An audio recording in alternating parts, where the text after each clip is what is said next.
Hey, what's up, wrong person? How's it going, man?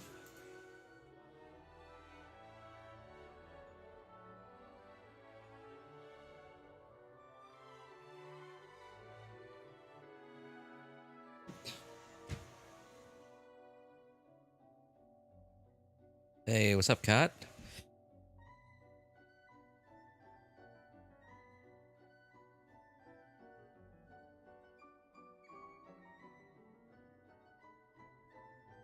Is there going to be any talk about the title, or is it just clickbait? It's up to you. If anyone needs help making a decision on that. Hey, what's up, SN90? Is this your uh? What's the biannual? That's twice a year, right? Bi-weekly is twice a week, or is that every 2 weeks? I I don't know. I'm confused. I don't really understand that. Bi-weekly is twice a week, right? Irregular visit. All right, I think that's a better way to put it. Irregular visit. Sure. His title this time is just a combination of his last 2 or 3 titles. Is it? Wait. It is kinda.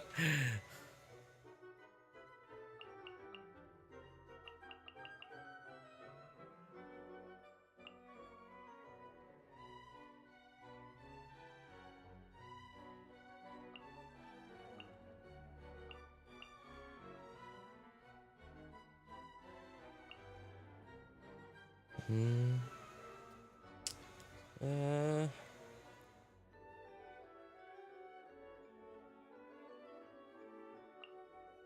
uh, okay, maybe this.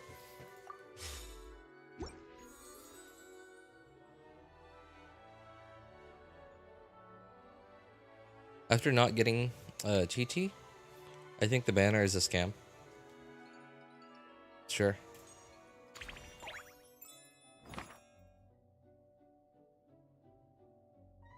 Anything's a scam when you only try once. Is Venti built? You know, I have been beginning to really hate Imaginarium Theater.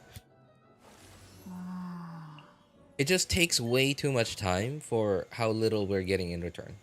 I mean, it's not 800 primos is not little, right? It's not nothing. But compared to how much time we're spending in the Imaginarium Theater, because like if I blow past the Imaginarium Theater, like right, like if I like don't put in thought into whichever characters I pick, which buffs I pick, which teams I use here, and then which teams I save or I use here and save for the next stage, for the next stage, for the next boss. If I don't give any thought to that, what's gonna end up happening is I'm gonna end up breezing through the first few stages, and then realizing, like at the very last 2 or 3 stages, what are they called again? Act. Very last 2 or 3 acts, that I don't have any more usable characters anymore, and then realize, am I gonna have to redo this whole thing after spending like almost an hour in here, right? And that's why like I just it's not. Like with Spiral Abyss, I can pick whichever team I want to use, which means the synergies are there. But with Imaginarium, it just feels, I don't know. I understand that's a challenge in and of its own, but I just hate how much I'm forced to how much effort I'm forced to put in, effort and time, right? Effort and time I'm forced to put into. Okay, like I guess it's a video game, right? I'm not being forced to do Imaginarium Theater, but I'm certainly being very highly encouraged to do it. You know, those 800 primos.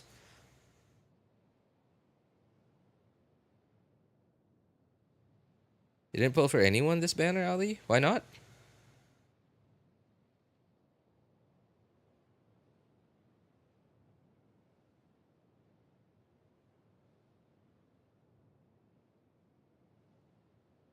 Don't want to get risk getting Sigewinne or Mizuki. Well, at least there's no one. We're not getting. At the very least, we're not getting a 4-star, right? Like, Hoyo could have been real big jerks about the 5.4 banners. They could have been really big jerks about it. They could have. They could have released Lanyan in the first half of 5.4, together with Mizuki and Sigewinne's banner. They could have been real big jerks about it. But thank goodness they weren't as big jerks as they could have been.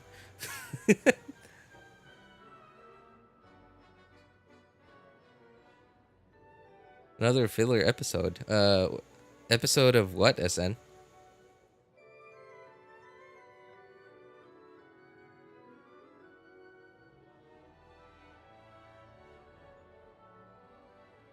Is C1 Furina even worth it? C1 Furina, what does it do again? It gives you more fanfare, right?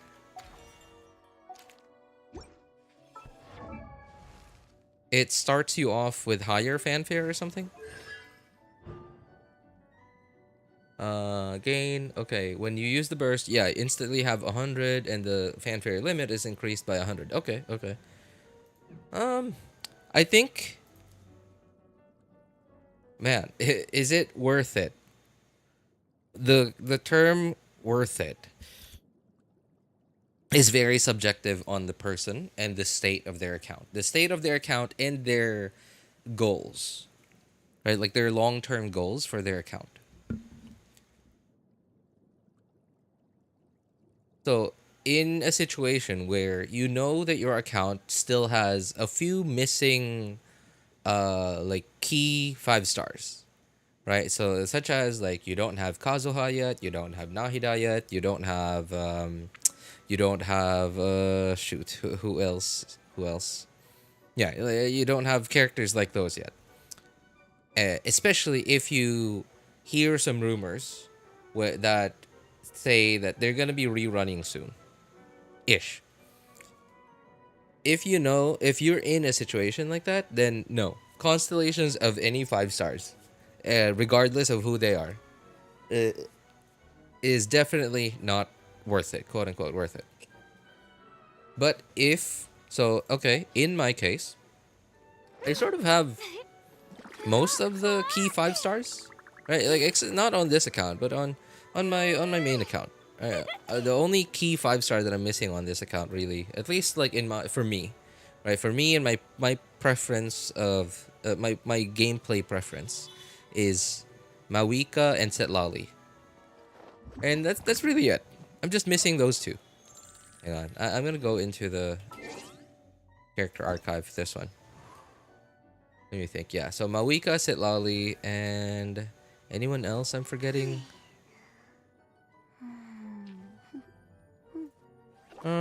Yeah, no. Actually, no.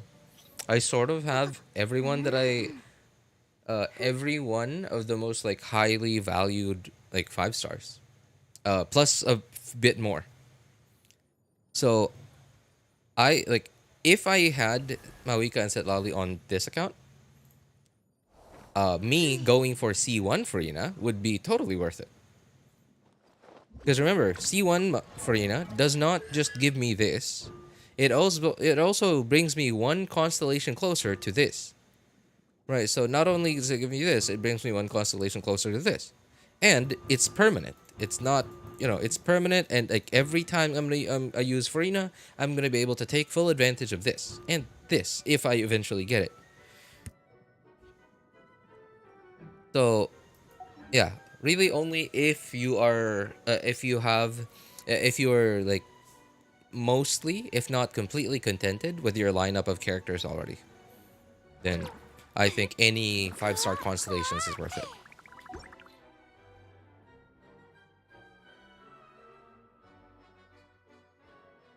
Not really interested in story or main characters. Story or characters. Oh, the next patch update? I see. Yeah. 5.4 is really mostly a... Yeah, it's a filler patch. Hey, what's up, Mr. J?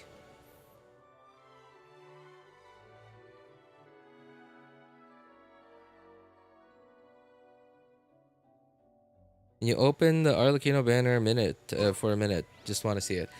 Fate, take note. I am on the North America server, so this for me, in case you just coming in here to look at the time on the banner. This is minus. If you're on the Asia server, no. If you're on the EU server, this minus 6 hours. Oh wait, no, I'm an idiot. I'm an idiot. Never mind. Never mind. We are on the second half of 5.3. So, this is all gonna update. Like all the servers are gonna update at the same time. Asia, EU, and NA. I forgot. Yeah, never mind what I was about to say. Okay, hang on. I need, while I'm out here, I might as well check on. So I know that Sucrose is built because Venti probably, she probably has all of Venti's stuff. Now my question is, can I put anything on Venti without ungearing Sucrose?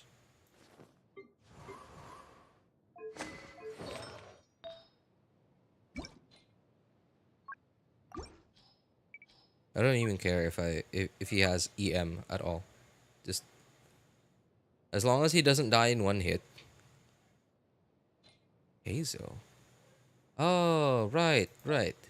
That's my DPS set on Hazel. My potential future hybrid Kazuha build.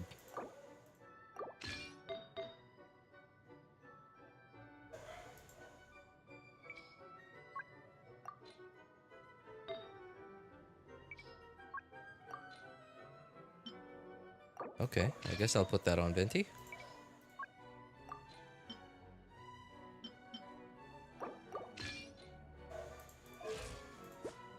$34 crit rate. Thanks, bro. Sure. No problem, man. Only good thing coming in 5.4 is the free primos from trial characters. There's also all the events. Oh, you know what? Hey. You guys should not... I don't think you guys should trash on filler patches as much as you guys do. Because remember, filler patches with not very highly sought after 5 stars, whether it be new 5 stars, hey, what's up, Pixie? Whether it be new 5 stars or rerun 5 stars, you should not trash on you should not trash on filler patches as much as you guys do. Because remember, filler patches still have the full however many events that we have in every patch. It still has the same amount of like other content as well, right? There might not be any Archon quests and stuff. There might not be any like big quests or any like, let's say, a new map, but filler patches still have the same number of days, right, for us to do daily commissions and get our primo gems from daily commissions. It also has the same number of not the same number, but like a similar number of events that give a similar amount of primo gems as you would a non-filler patch, right? But we have no one to pull for, which is, I think it's great. It's such a good time to save up primo gems. It's such a good time to stockpile on primo gems. You get to save. Yeah, exactly. But like everyone seems to trash on filler patches. Like, this filler patch. Like everyone seems to think that it's the worst thing ever. I think it's great. Crit rate, right? Crit rate. Wow, that is how the heck do I have something like that? That's nuts. 5 VV, okay. All right. 24% defense. Okay. Let's give you a bit more crit rate than that, maybe. And energy recharge, sure. Okay, and you won't need to be on VV this time, because I already have... Okay. Wait, how much ER do I have? 261? What? Why do I have so much? 4. Nothing. Oh, yeah. Oh. Okay. All right, sure. All right. Okay. I guess I won't pay attention to ER then on the circlet here. All right. Seems like a reasonable venti build. You know what? I have zero EM. I somehow have zero EM on my 4VV set. Pillar patches 7.5k primos for endgame players. Hey, yeah, right? Chance to save. Hey, what's up, Kawaljit Singh? Sorry, man, if I mispronounce your name. I'm good. Thanks for asking. How about you, man? How you doing?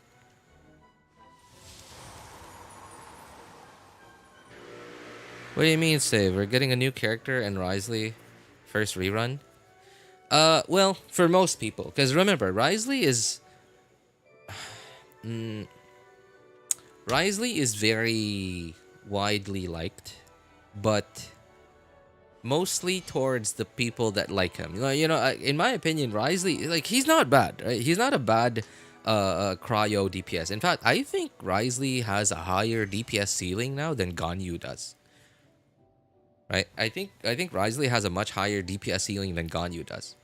And meta-wise, like, for somebody who, for the type of player who generally doesn't really care about the playstyle of a character, like, all they really want is just the highest DPS that they can get for how many primo gems that they're spending on a character, right? For that kind of player, they would go for somebody like Wriothesley instead of a Ganyu.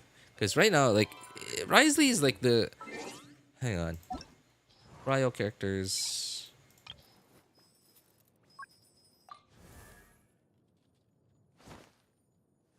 Yeah. He's the best cryo DPS we have right now. We got Arlecchino C1. Hey, nice. Congrats, Kawaljit. You better be prepared to get a C1. Yeah, that is the thing that sucks about it, though, is Wriothesley feels very similar to Arlecchino and Neuvillette. But he's not as good. So that's why people don't talk about Wriothesley as much as they do Neuvillette or Arlecchino. Because he just isn't as strong, like, numbers-wise. His math just isn't as strong. And he feels even a little more restrictive than Arlecchino and Neuvillette. Yeah, I know. It's a lot more restrictive because like, if you are somebody who pulls for Wriothesley because he's good, right? He's not incredible, he's not game breaking, but he's good, and you enjoy his playstyle, you're not gonna enjoy it to the fullest extent if you don't get his C1.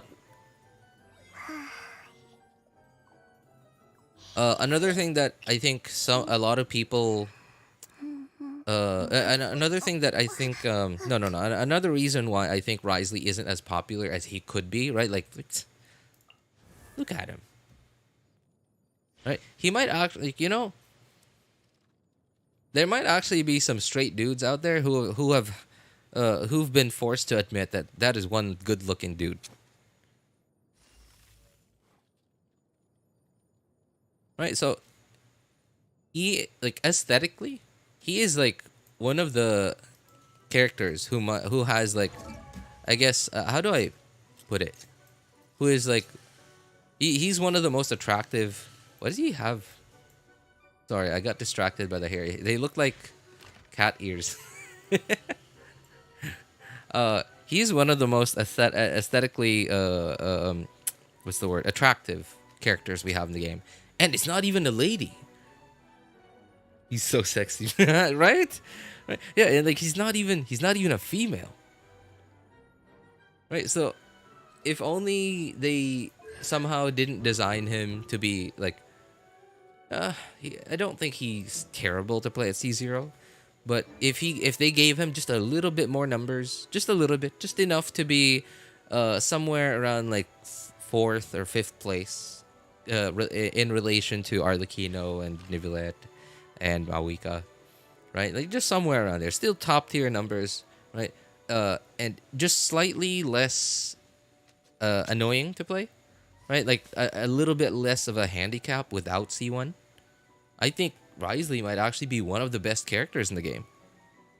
Now, I do understand though, why they might have not wanted to, or why they might have wanted to make doubly sure that Wriothesley didn't break the game when we finally go to Snezhnaya, right? Because like remember, every time we're in a sort of arc in the main story, right? Like when the game came out, we were in the Mondstadt / Liyue arc, and in 2.0 we were in the Inazuma arc. Inazuma was sort of like the Electro arc of the game, and during those quote unquote arcs, they give whatever element that nation the element of whichever nation we're going through at during that time, during those series of patches, sort of like their identity. And of course there it's gonna be highly what's the term I'm looking for, there are going to be a lot of things in the game that make you feel really satisfied to be using that element, characters of that element, especially new characters of that element. So Inazuma, that was Electro and Energy Recharge. In Sumeru, that was Dendro and EM. In Fontaine, that was Hydro and HP. Something to do with HP, not getting a lot of HP, but just anything to do with HP. Hey, what's up, Doms? How's it going, man? 300 enough ER for Kaya. You know, my ER on Kaya, I don't remember which account, but one of my Kayas has like 280 ER, and there are still moments that I feel like I like that I'm missing some ER. But it really depends. It highly depends on what you're fighting. And you have to just make sure you EQ instead of QE. Make sure to catch his particles on him. It also depends on how many Fab weapons you have on the team. But yeah, I sometimes, especially because most of the time when I use Kaya, I usually use them in a team where there's a hyper carry, which means I can't freely swap in and out of my hyper carry to swap back to Kaya to cast E again a second or third time in a rotation. But I think 300 should be comfortable in most situations. But yeah, anyway, so I don't think and of course, like now Natlin, Pyro, right? Well, not necessarily Pyro. Like they somehow made it so that like Pyro doesn't feel like it got any more important than it always has been. Even though we're in Natlin now, they seem to have really honed in on Natlin equals exploration. It was weird. It's weird. I don't. Yeah, it's a bit weird. But yeah, like in Snezhnaya, there's a chance that they might hone in on cryo and make everyone feel good about using cryo characters, especially new cryo characters. Now, Wriothesley, by the time we go to Snezhnaya, Wriothesley's not going to be a new character anymore, but he will still be one of the newer characters. And when we just get to Snezhnaya, we're probably not going to get a new cryo character right away. So by that time, Wriothesley will still be one of our newest cryo characters. So I understand that they probably were just wanted to make double sure that Wriothesley didn't break the game when they finally introduced new mechanics, new whatever to the game that made cryo better, quote unquote better. Region locks are never a good idea. It does suck. Like I hate the Night Soul thing limiting like Natlin characters' exploration mechanics so much outside of Natlin.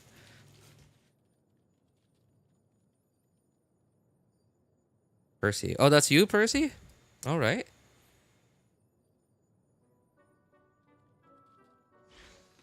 Now, I don't mind the Night Soul mechanic thing being a thing for combat, but Night Soul limiting exploration, it's just, I hate it.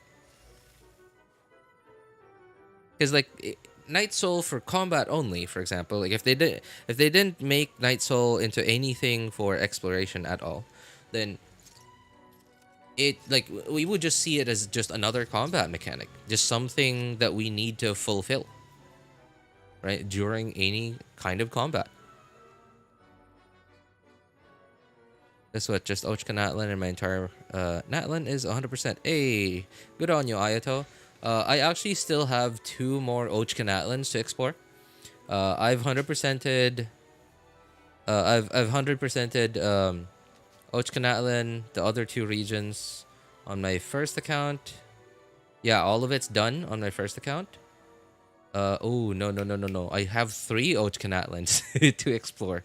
Wait, did I do Ochka Natlin already? No. I still have 3 Ochka Natlins to do. So my second account, which is what I'm on right now, my third account, and my friend's account.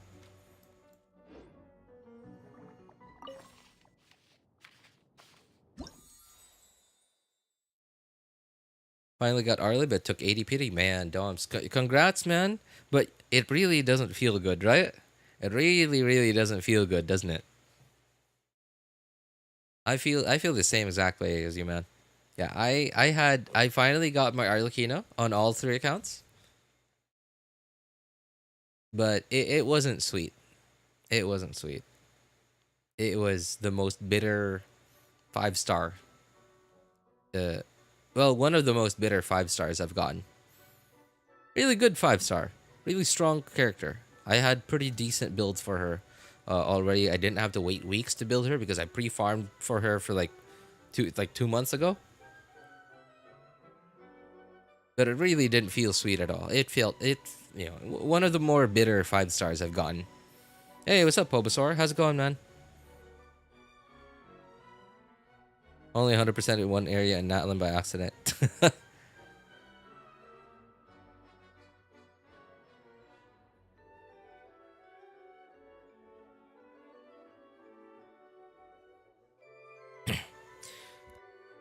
Fourth 50-50 win in a row. So I'm not complaining. Alright. Well, that's good. That's good. Good on you, mate. Congrats. I don't see capturing Radiance animation while wishing. I passively assume I lost 50-50. Speaking of polls, RJ, I finally got good luck on my polls for the first time ever. On which game? In which game?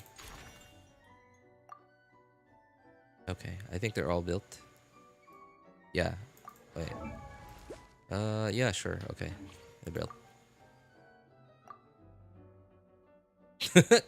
Even Amber's here. Wow, okay, 5. Okay, pretty sure Diluc is absolutely not built. Nothing. Yeah, nothing. Okay. Anyone who actually has stuff on them? No, not you. Diluc. Amber has... Well, she has 4 in a bliss. Got that going for her. How about you? You have nothing. Nothing. Okay. Barbara has... No, nothing. Okay. Alright, so I guess I'm not gonna expect anything from those. Make sure to build your Diluc. I'm not, nothing to say. Nothing to say. Sorry, man. Alright, which of your Mavuikas should we borrow? Okay, 4 codex on... Oh, man, I feel so jealous. So many people have C0R1 Mavuika. And I got nothing. Mavuika C0. No weapon. No Mavuika on the second and third account. No Citlali even. Like everyone and their mom. Everyone and their mom got C1, C0, R1 Mavuika and Citlali.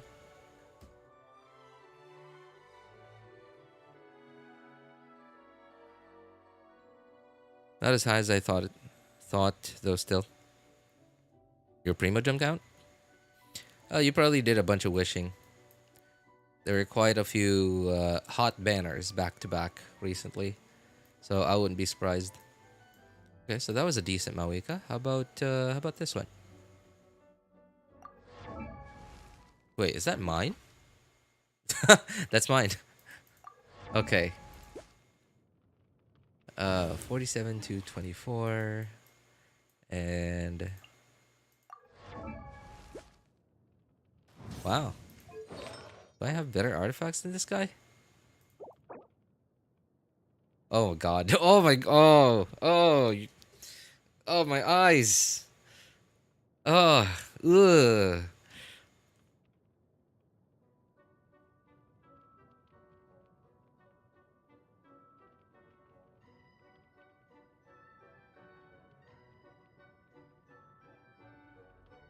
You know what else everyone and their mom got, RJ? Hey. Do I need to answer that, Mr. J? Do I need to answer that? Are you asking me to guess? I don't know. Like, it could be anyone, anywhere from 1 to a million.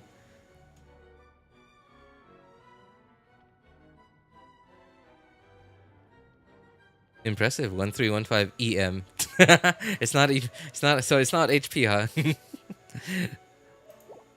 Oh man, my eyes. I don't think I needed to see that in this lifetime, man. 1300 flat HP. If this was my artifact, I wouldn't even delete this. Like that's got to be some kind of achievement. That is actually kind of impressive. Okay, yeah. So this guy really. Okay, his feather's fine. Okay, man. All right. Well, good luck to you on your build. I guess 81 to 12. All right. I think I'll just go with my own. I'll just go with my own Mavuika.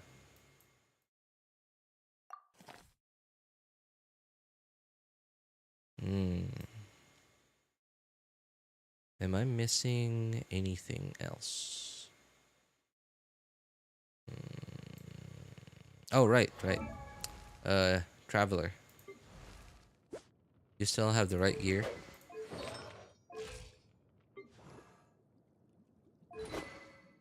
Okay, who has...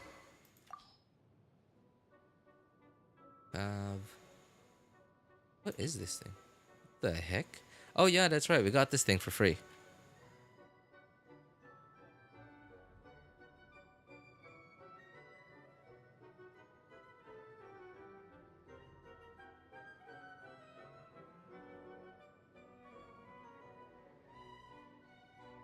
It's our E1 S1. That's C1 R1, right? Oh yeah. You did say the Herta going to E2 on rerun. Hey, nice.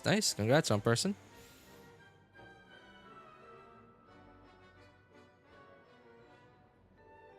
So some guy put full ER on Mavuika. Full ER. I think Mavuika has a burst DPS, right? Sorry, what? No. Mavuika does not need any energy recharge. Well, congrats, wrong person. Congrats. Happy for you, man. I'm glad you're having way better luck than I am. Ali, Mavuika does not need any energy recharge. She does not use energy. Oh, you don't have anything.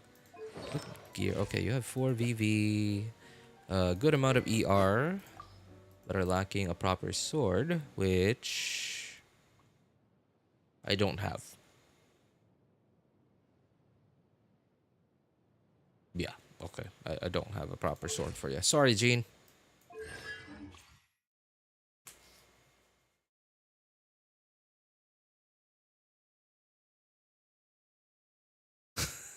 Some guy do it.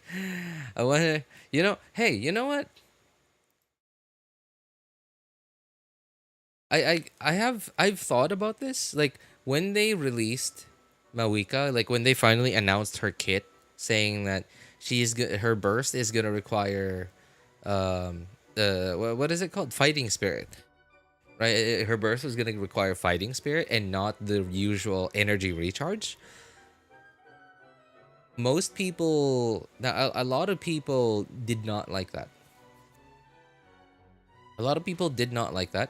They were unhappy that people were that it is true. They're not wrong. They're not wrong. It is very restrictive, right? Like to because like the fact that you let's say you want to use Mavuika, right? You want to pull for Mavuika, you want to use her, so therefore you want to fully utilize her.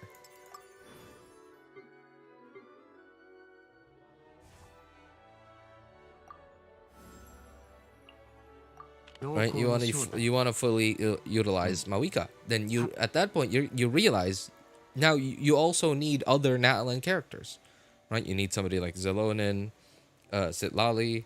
If you can't get Zelonin or Citlali, then at the very least you're gonna be forced to have to build the Natlan 4-stars that you probably never even thought of building. Somebody like Kachina, right? Or Oron is fine.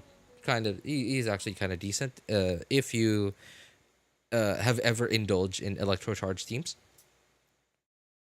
But other than that, it just feels kind of terrible, right? Like it just kind of feels terrible. But in my opinion, that is true. I'm not saying that that's not true. Those people are correct to feel that way about the decision to not use typical energy on Mavuika and instead use fighting spirit. I see this. I also see this as another indirect way, another very indirect improvement to the Genshin artifact RNG system. It's very indirect, but think about it. The fact that you don't need to build... So obviously Mavuika's a damage dealer. So you need to build her with the typical crit rate, crit damage, and her damage stat, which is attack. Right? Crit rate, crit damage. But on most characters, especially burst dependent ones, somebody like Sino, for example, you are like, right? Sino is really hard to build because he deals raw damage, right? He deals some raw damage, so you don't mind getting attack stats on him, but because he deals raw damage, you want crit rate and crit damage on him. But because most of the time you're going to be putting him in a Dendro team, you also want EM on him. So not only do you want crit rate, crit damage, and attack, you also want EM on him. And because he is burst dependent, you also want a good amount of energy recharge. So like he's really, really hard to build.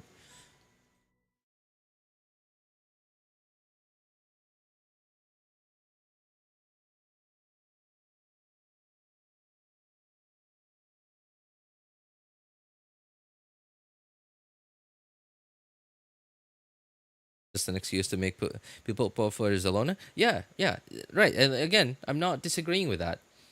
But I also I'm happy that it is like for the people who do have those characters, it is very rewarding for them because you have a really strong character that is not very hard to build. Right? Like, oh, think about this. Remember the Inazuma arc when everyone was trying to build, like, right, like at that time, during that time, almost everyone already knew about Shangling and Bennett and National in general, right? Almost everyone already knew about National at that time. So everyone was trying to build their Shangling. And at some point, the emblem domain came out, Raiden Shogun came out. So everyone was trying to build Rational. And now Xingqiu's best artifact set for his personal damage, from his burst, was also 4-piece emblem. Raiden Shogun's best set was also a 4-piece emblem. Actually, Raiden Shogun, her only like good set is 4-piece emblem. Shangling, 4-piece emblem is her best set, but she was already really good even without 4-piece emblem. But because she gained so much from having 4-piece emblem, it almost felt like 4-piece emblem was the only usable set on Shangling. So now you all of a sudden have 3 characters you have to farm 4-piece emblem sets for. Not on top of that, a character that wants so many stats. No, characters that want so many stats. Raiden Shogun and Shangling are really, really hard to build. Right? They both... Well, except... Okay. Raiden Shogun wants crit rate, crit damage, attack, and ER. Dang Ling wants crit rate, crit damage, attack, ER, and EM.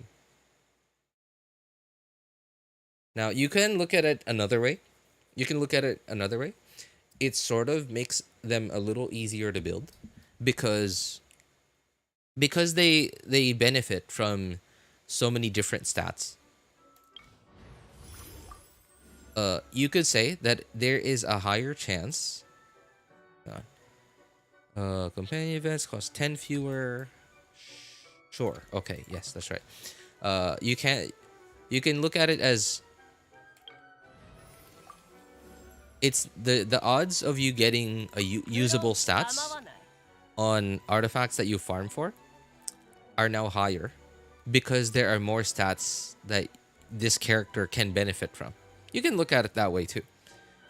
Right, but remember, on top of all of that, you still need to build your crit rate, your crit ratio.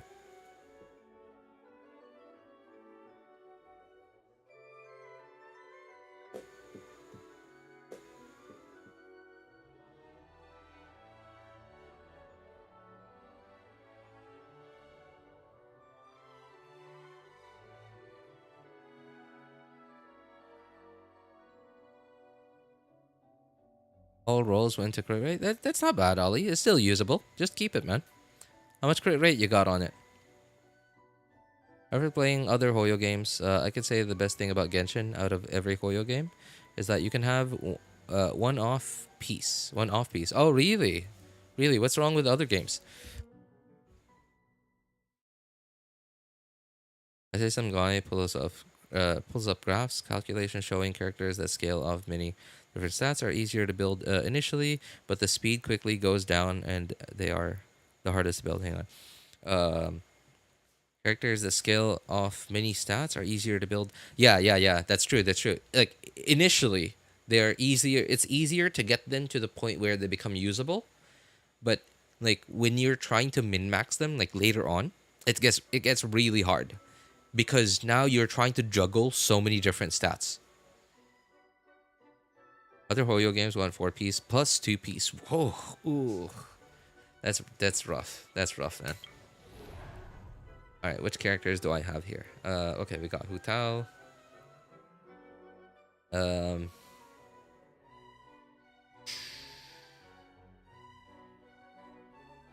Oh right, I don't have Jian Yun on this account. Okay, I guess I'll use Cho. Oh, Mona. Okay. You.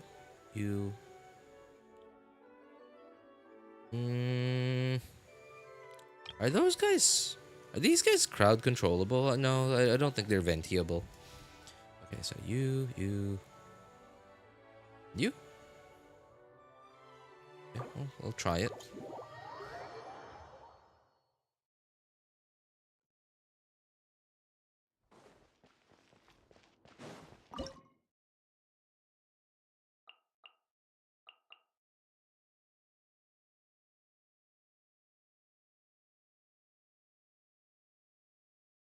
Is there Hazel on 4VV? Okay, cool. I have a gut feeling that Jian Yun is going to get a rerun very soon. Probably. She hasn't had a rerun in quite some time. But then again, Hoyo doesn't really rerun characters chronologically. I mean, look at Shenhe, how long it took for her to rerun. Oh, how do I apply? Okay, I could do this. Apply Pyro. There. Okay, now VV. Can I please move? Thank you.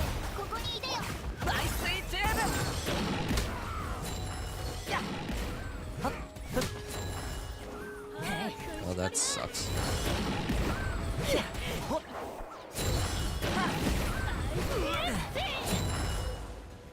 Hey, I remember there's like a way to, wasn't there a way to like make it so that that was like more efficient, a more efficient way to use Gaming, like when spamming his bursts?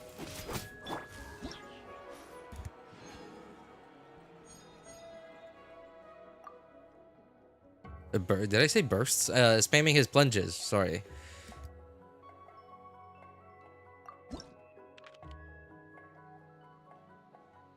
She gets a rerun going for C2 definitely. Really? Man, you're into Mavuika? Or sorry, Mavuika. What am I thinking? Xianyun? Didn't know that. Ah, boy. No characters. Whatever. Oh, nice. Ventiable. Sure.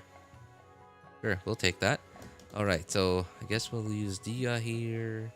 Mona, maybe. Wait, what is Mona on?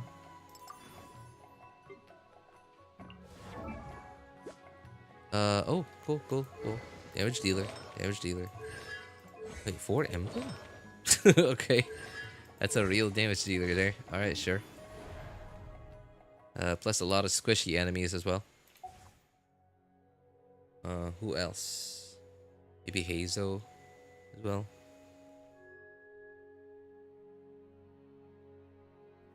And Gaming. Sure, yeah. That'll work.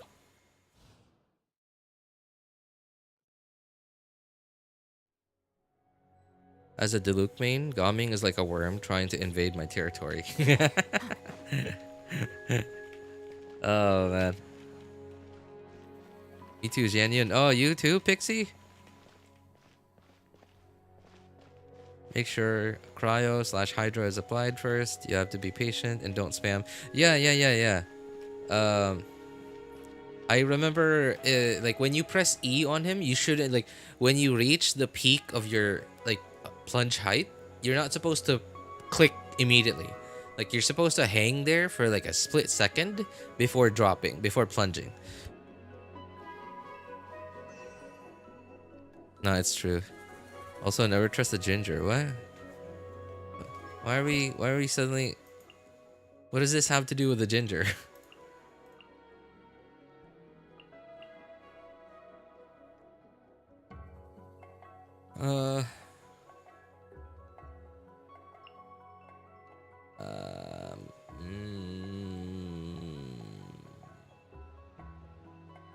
Yes, sure.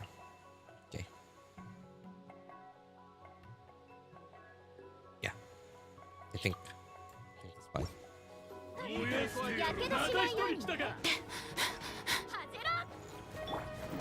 Ow.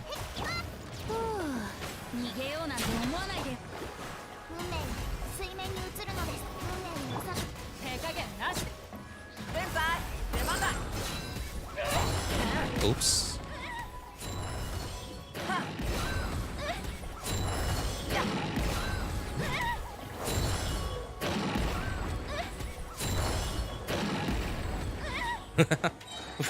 She sounds so... Oh my god, I should not be doing that. I just Mona bursted on nothing.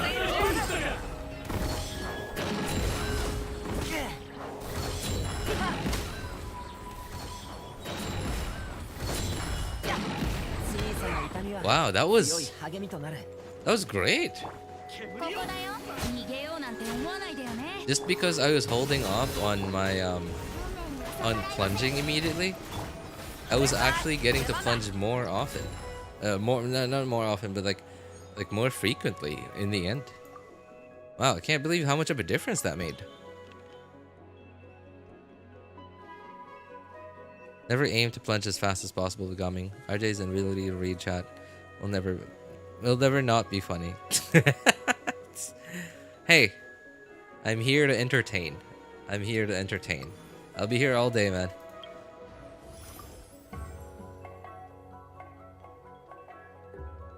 Please, sure. Take it.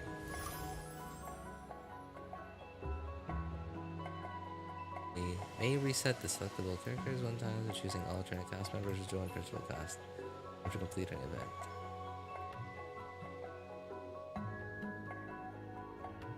You know what? This might actually save me a lot of trouble down the line. So I'll take that one. Special guest stars, join the principal cast, but after completing, no more. Okay, not that one. And okay, sure. Oh man, I wish I'd get Furina here. Oh, okay, Kazuha will do. Kazuha will do.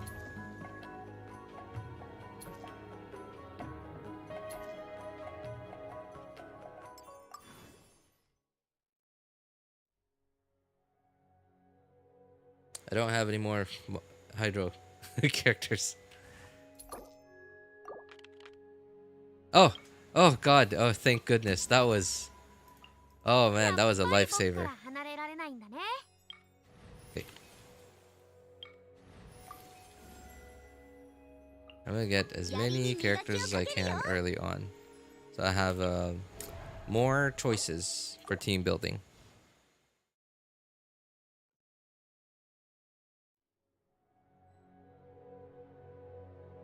Yes, people generally manage to see everything.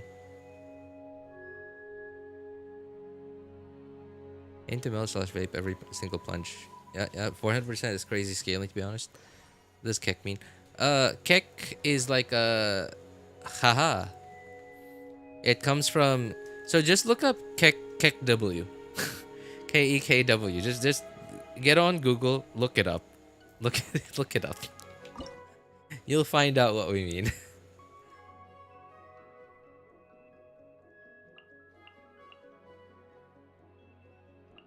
Oh man, I can't do that.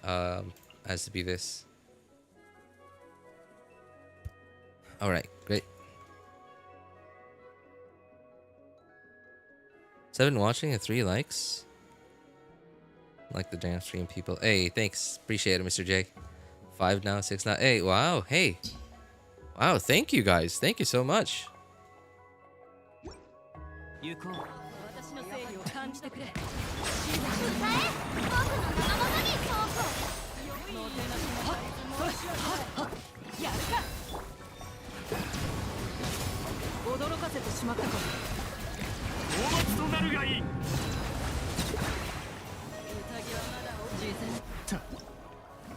Good fight.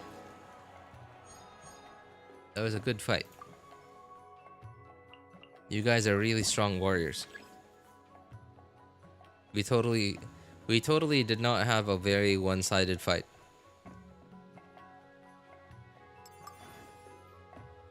Vape, I guess. Sure.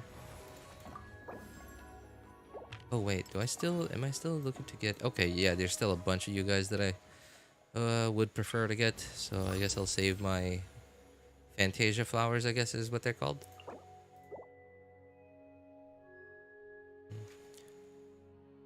It's wait, selectable effects increase by 1. Choosing. Oh no.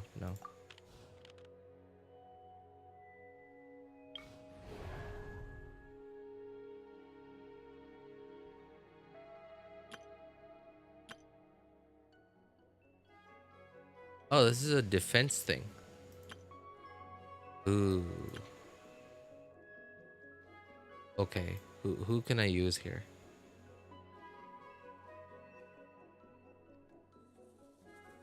How about Venti?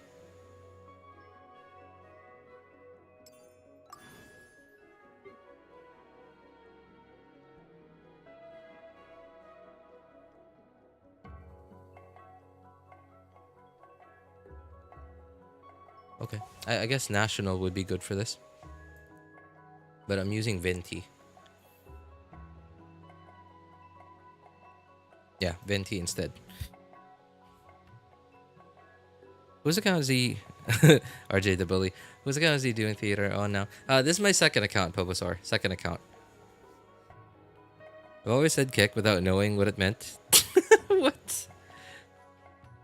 I use it in place of lol. I mean, you're using it right, at least. On some random Reddit post years ago asking the same question.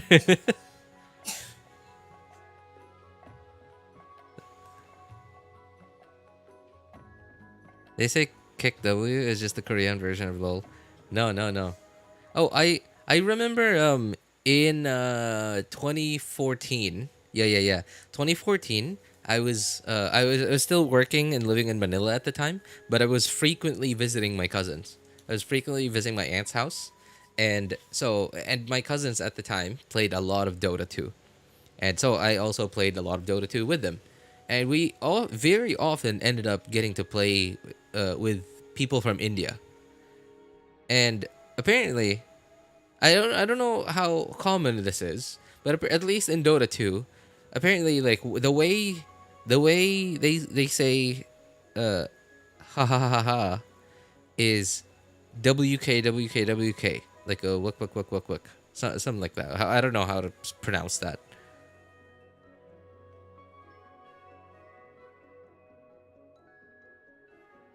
Okay. Okay. Hang on. I'm gonna look it up myself so that I can tell you guys how to look for it. Okay, so here's how you do it. Okay, never mind Google. Never mind Google. Look it up on YouTube and look up original KEQ. Look up original KEQ. It's an 8-minute video. You guys would probably not understand it. Well, there's English subtitles. It has English subtitles. It's an 8-minute video. It's sort of like it's an interview with I don't know who it is, but that's where KEQ comes from. 223. Hey. I do you guys watch? Oh man, what is this thing called on you? It's an internet thing. What is it called?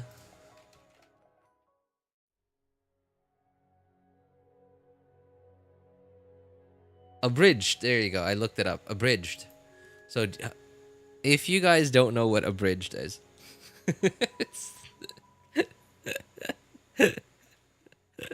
I don't know who else does this. I literally only the original interview. Yes, Bulbasaur. Yes, it's that meme. Yes, that he is KEQ. He's a Spanish comedian, I think. Really? Oh, I see. Okay. All right. So, uh, what is what? I recently I'm subscribed to just this one channel that does abridged stuff, and it is hilarious. What it is, what they do. It's so funny. The channel is called the Anime Boys. Boys spelled BOIIS, and their last solo leveling abridged thing. One of the bad guys says, 445, I think. 445. And when you said 223, I'm like, is this a thing? Is this some kind of new like internet thing, like a code speak or something? Where did this come from? Like, what is this whole like 3-digit code thing? What is this? Not 445, right? Like, okay, Ali. Okay, if you guys like comedy,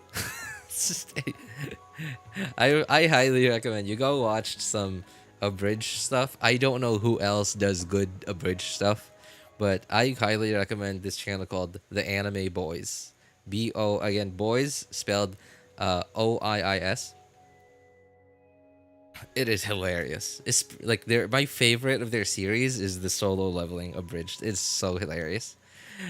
MC with his sister one. Yeah, it is so funny.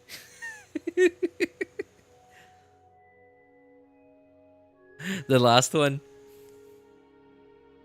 I still don't understand why KEQ. You know what I mean? It's because of how he laughs. Listen to how he laughs and like try and associate it with the letters KEKW. Wrong person. He laughs like he laughs kind of like that. So it's KEQ is what we got from it.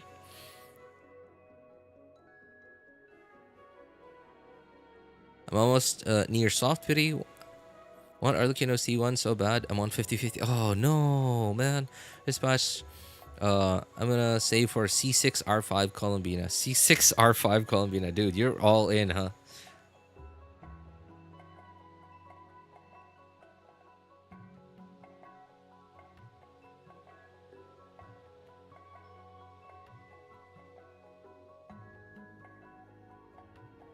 You finally get it, wrong person. You know, I knew about the original interview. Like you know, I'm proud to say that I saw that clip. The first time I ever saw a clip of Keq W. Keq W wasn't even a thing yet. It wasn't a thing. Like this was like way back then. Way back then. I think this was like before 2020 even. Before 2020. People just shared funny videos. Like people did not make up words or weird internet languages like on the internet. Right? Like people didn't used to do that. We just shared funny videos and we just thought stuff was funny. We didn't have to make up language. We didn't have to make up new ways of using the same words. Right? Like what is this? Like the word cap, right? The word cap, the word based, like this 3-digit code of like however people are speaking on the internet nowadays. This didn't used to be a thing. People just shared funny videos and they just thought it was funny. We didn't have to we didn't have to reinvent language.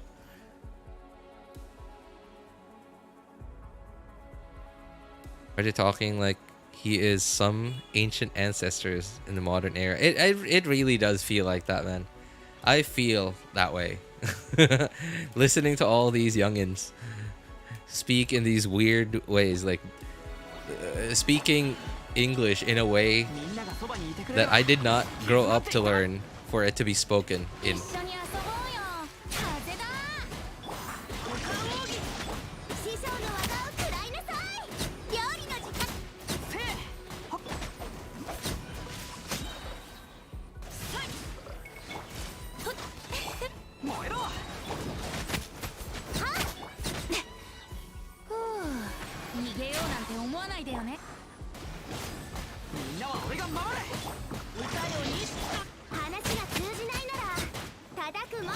Man, Shang Ling still got it, huh?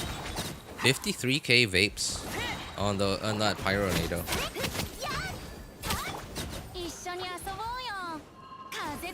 Oh, I think. Oh God, yep. I messed that up.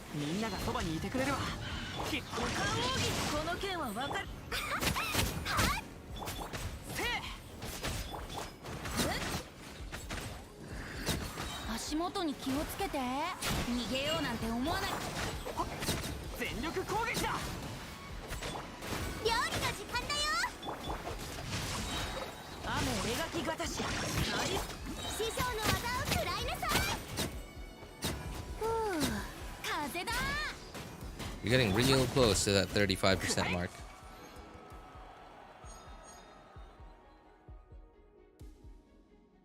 I do remember when these didn't exist. Hey, that means you're old enough for it, man.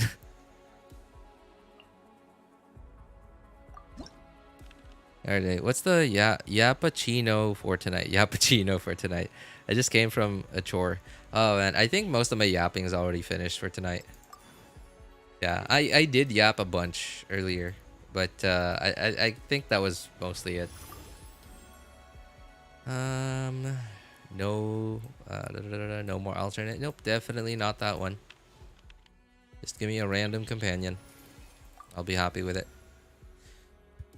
Oh, Ooh. Shoot. Okay.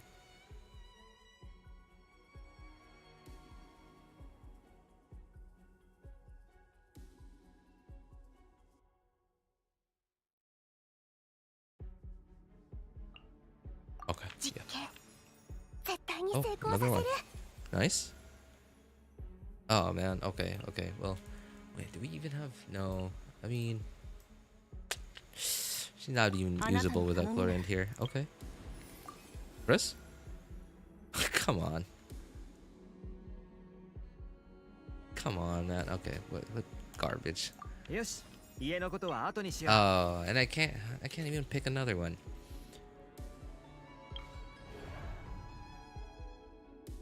Easily grouped.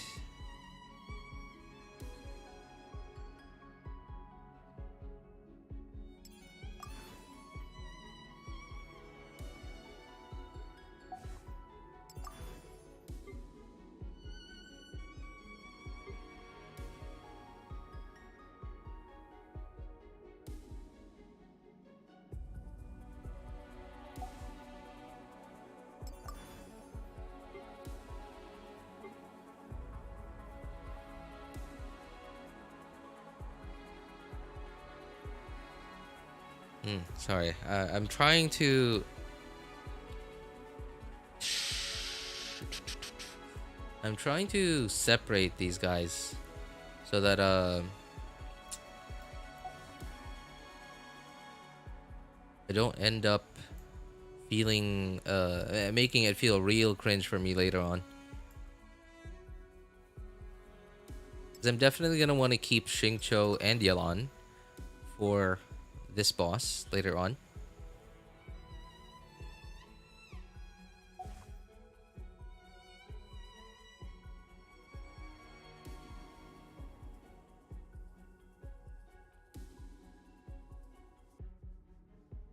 I don't even have Yelan yet.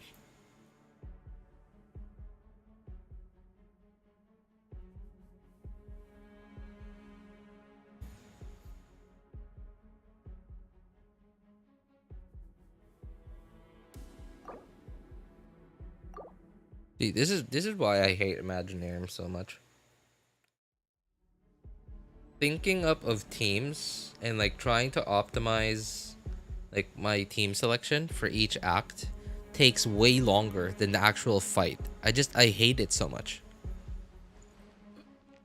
RJ, if you can't understand the slang, I can talk in archaic English if you want. How about we just talk in normal English, you know?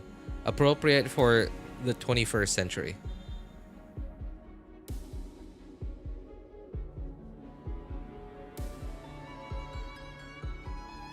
When I first heard "lol" in the mouth, it was so stupid to me. I do admit I'd become accustomed to these two, sadly. Yeah, I mean, I do remember the time when people just used to say "haha" or "hehe," or if you wanted to be cringe, then you would say "hee hee." Yeah, I do remember that era, and at some point it just, you know, just sort of disappeared. And one reason why it took me so long to adapt to LOL is because in Filipino, in Tagalog, LOL very often was used as a way to trash talk someone. Question: if y'all ever were in Natlan, what kind of ancient name would y'all have? Since majority of ancient names are just words translated into Swahili. Swahili. Feel free to translate a word that describes you. Horde. And I'm, by the way, like for me, Horde, not Horde HORDE, right? Like Warcraft for the Horde, right? No, not that Horde. I'm talking about the other Horde, HOARD.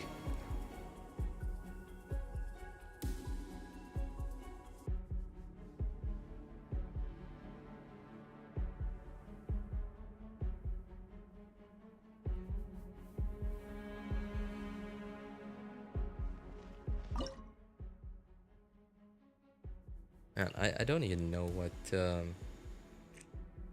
I should be using here.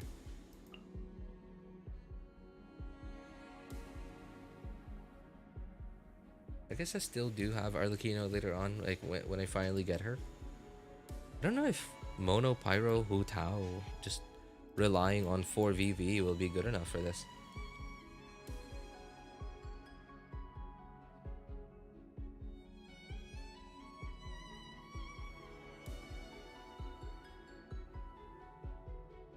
Okay, whatever, we'll give it a try.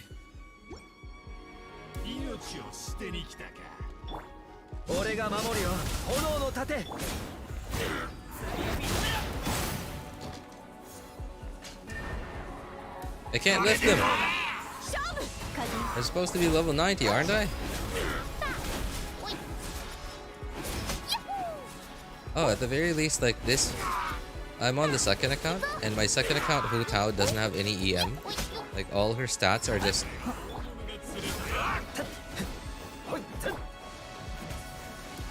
all her stats are just straight into crit damage.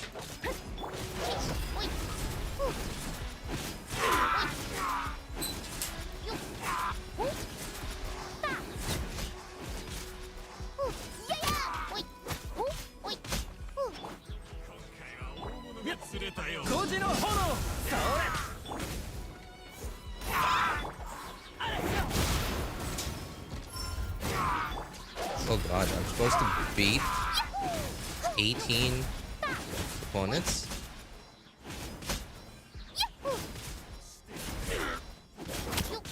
Okay, there's no way this is happening.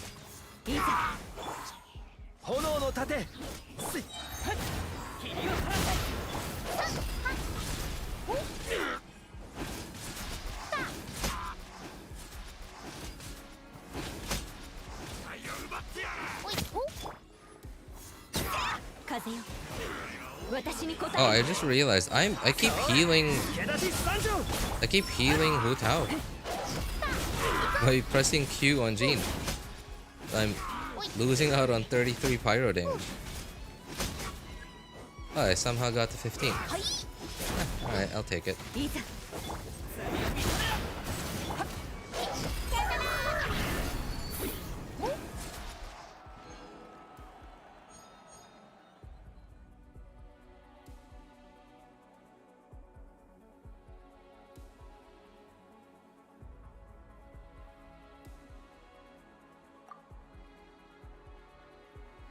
I still don't understand what the stars are for.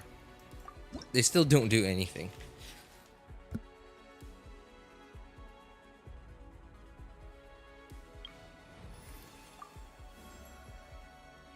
Oh, nice.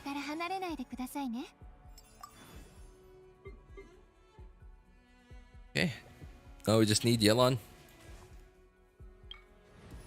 Yelan and Chevreuse, please. Yes, thank you. Alright. Okay, Yelan. No, I don't have any Fantasia flowers. Okay.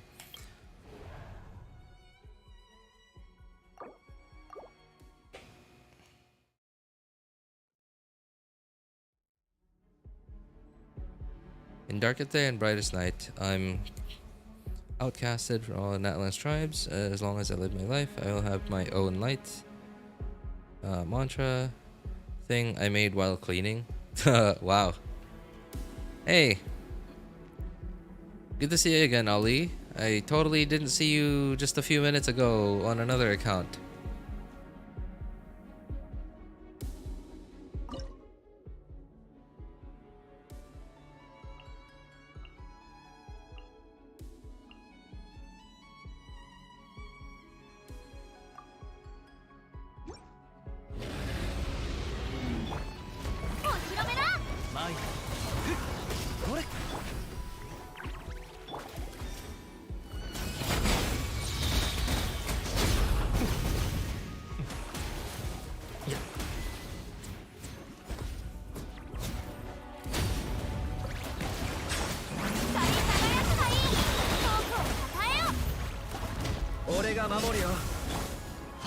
Oh, well, that's not a Hydro Swirl. That's a Hydro Swirl. Okay, there you go.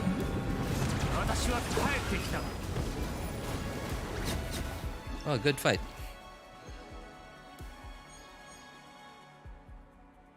Mantra? Do you guys... Okay.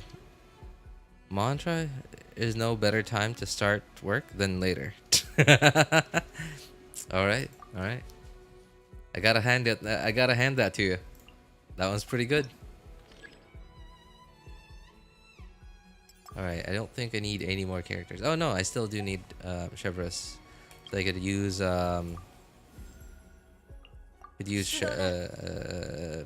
Chlorinde. Oh. Okay.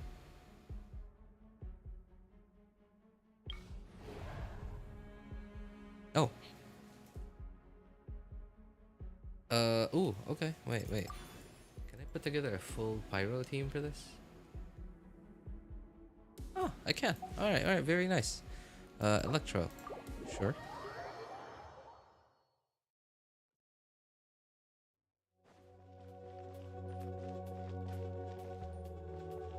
My mantra is for the Horde. But not H-O-R-D-E, Horde. H-O-A-R-D, Horde. For the Horde.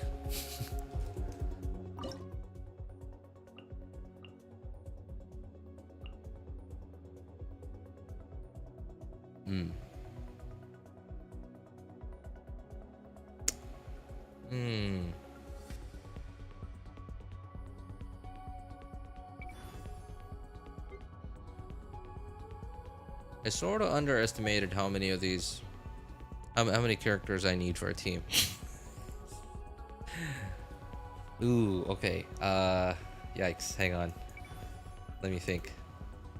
Okay, I guess I could use Arlecchino for that one. Sure. Use off-field Mavuika. Sure.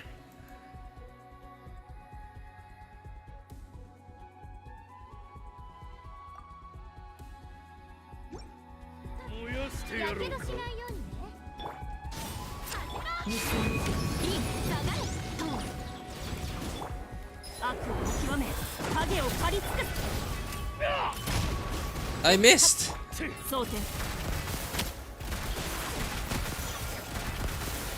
Okay, that was awful. An awful rotation. Okay, let me see. How do we? Okay, we got an overload there. First, okay, got a shield here. I didn't miss this time like an idiot. If only I could just hit this guy. You know what? Okay. And did, oh god. So cringe.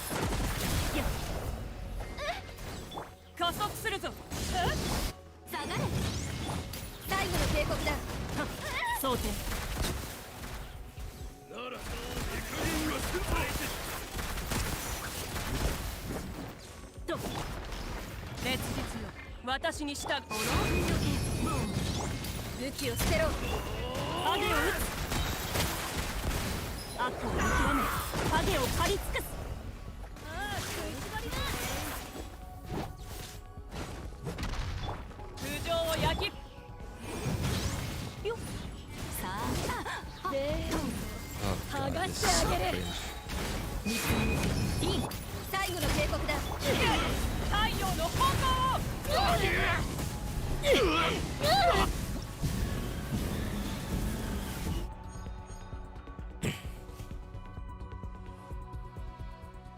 Yeah, RJ, bye, good night. Oh, alright, you going already, Pixie? Alright, man. Thanks for hanging out with us, man. Take care. Take care. Hey, what's up, Qiqi?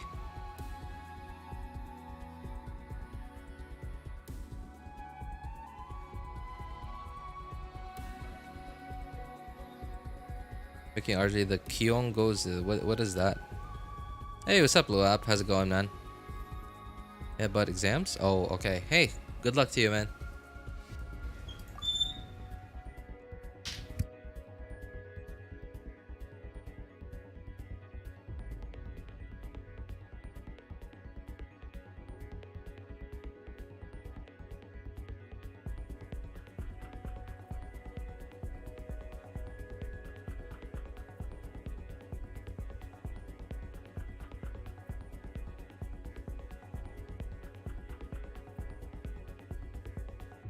Mavuika's ancient name means leader. Leader, huh? Might have gotten the wrong guy, man.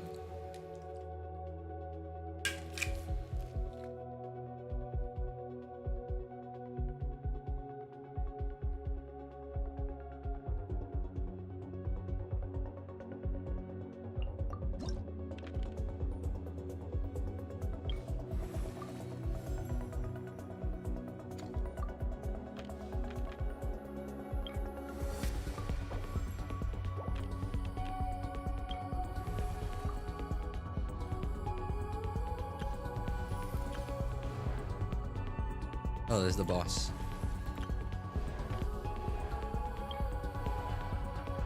Alright, sure. We're ready for you.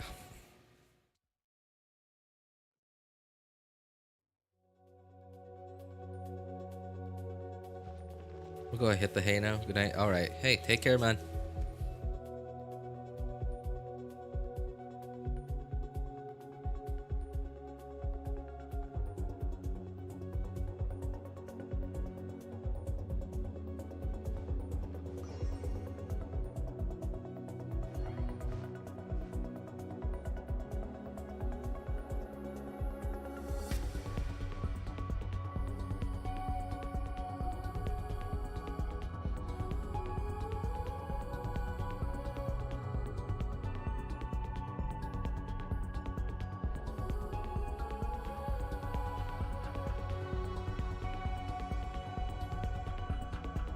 Hey, what's up, Grisha?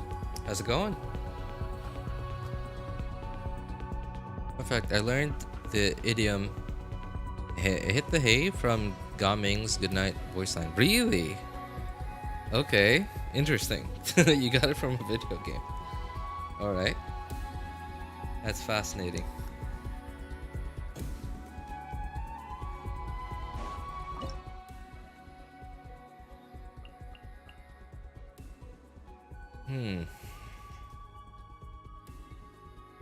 Oh.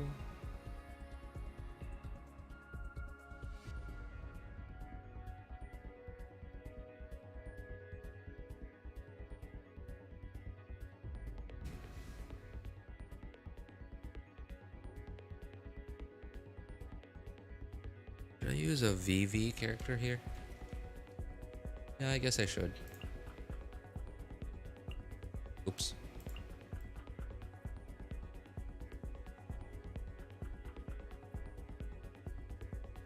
Oh, you know what?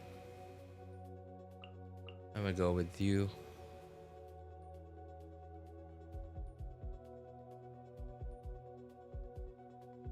Doing pretty good. How about you? I'm good, man. Thanks for asking. Good, good. I'm actually kind of happy that this run of Imaginarium wasn't as cringe as it often is for me. It went a little smoother than usual.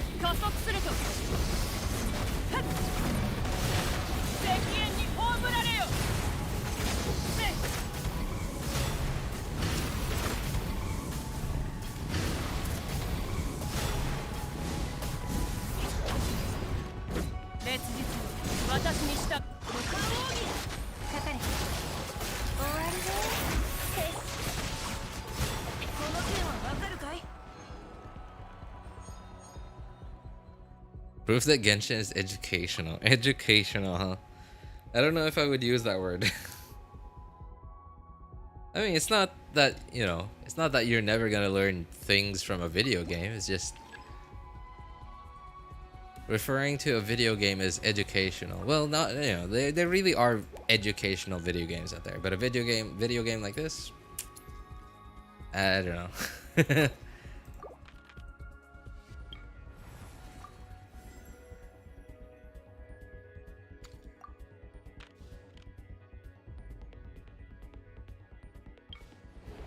Yikes.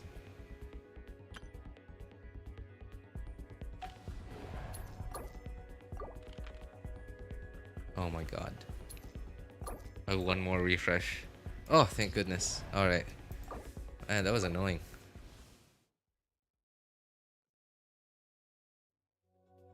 The boss only lasted like 30 seconds. Oh, you should see like actual whale speedrunners, man. That boss would have died in like, you know, like even before you even understood what just happened, that boss would have been just gone. Whale speedrunners are like a completely different breed from us regular players.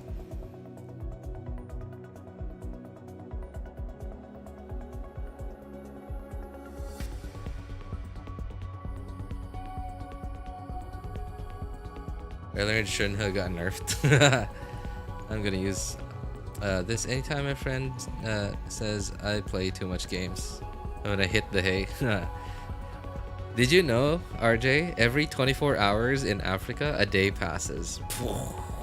Mind blown. You blink, a boss dies in a whale count. Yeah. It's like, oh man, okay, you guys, you just made me, you just reminded me about the anime that I've been rewatching recently. So I recently rewatched Frieren, and man, I rewatched Frieren. I think that's my second time rewatching Frieren, so it's my third time watching Frieren overall. So I've rewatched it twice already. One was like around last year. And I'm also currently rewatching Moonlit Fantasy. And I've been discovering a few things, not about the anime itself, not little details about the two animes that I've I'm talking about. So Freerun, well, I guess this one is about Freerun, but not little details that no one spots. But it's more like something that I didn't think about before. So I already knew that I like big world building, like good, like anime that has good world building, right? Like, and that's one of the reasons why I like Genshin, because Genshin has really good world building. That's the main, like one of the biggest reasons why I like Avatar: The Last Airbender. One of the reasons why, of course, Freerun. I also really like Danmachi. I got reincarnated as a slime. Tensora, I believe, is the short name for it.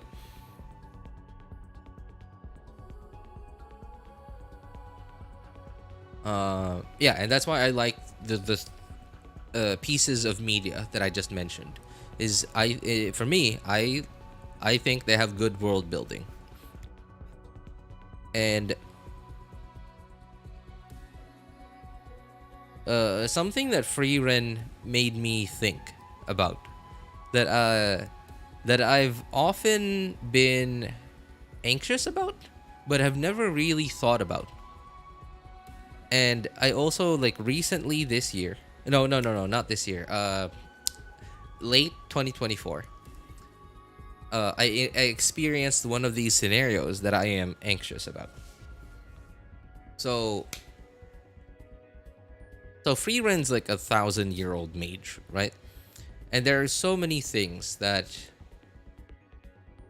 she goes through in life, and as of course, as you're alive, as you go through life, as you do stuff, you encounter things that you like, things you enjoy, products and service. Like, in our society, we have a lot of products and services that we get to experience as long as you have the cash for it. And so something like that is that is very common, is something like food from a specific restaurant, or from like a type of dish cooked in a certain way. And if there is a restaurant that is unique enough in your local place, then you most likely have that one restaurant in your mind, a place that you really like to go to. You won't go there every day, but whenever you do go there, it's a very special thing for you.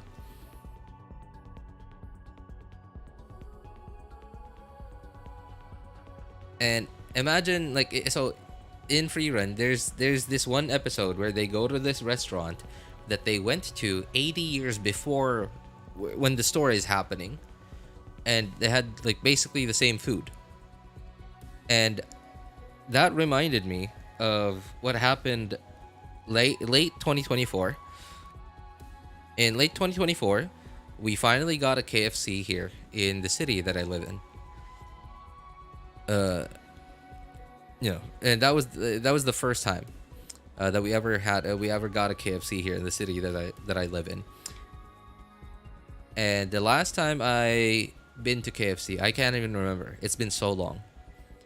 Last time I've been to KFC, it was probably somewhere around 2013, 2012. In which whenever I went to KFC, I almost always got. So some of you guys might not be old enough to remember this from KFC, because apparently they discontinued it somewhere around 2018, 2019. Is something called they call the KFC Crushers. So it's basically a shake. It's basically some kind of milkshake that had lots of different kinds of flavors. And I was so excited to finally get a KFC here in my city.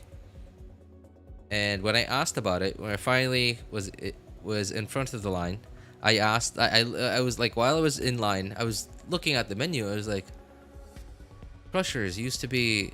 The KFC Crushers used to be like very often in almost every KFC I've been to, like really big on their menu, but I don't see it anywhere here. Is it gone? So I asked about it before I ordered it, of course, as you do. I asked about it, and like they didn't know what it was. Well, I mean, like clearly, because like the girl at the counter was like it seemed really young, so she probably would not have been old enough to have seen it even.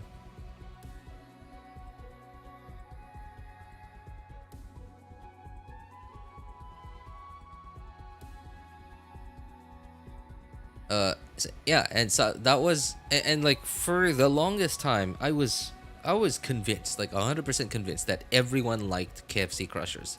So it was so mind-blowing to me. Like I wondered so hard, like why would they discontinue something like that? And like I just couldn't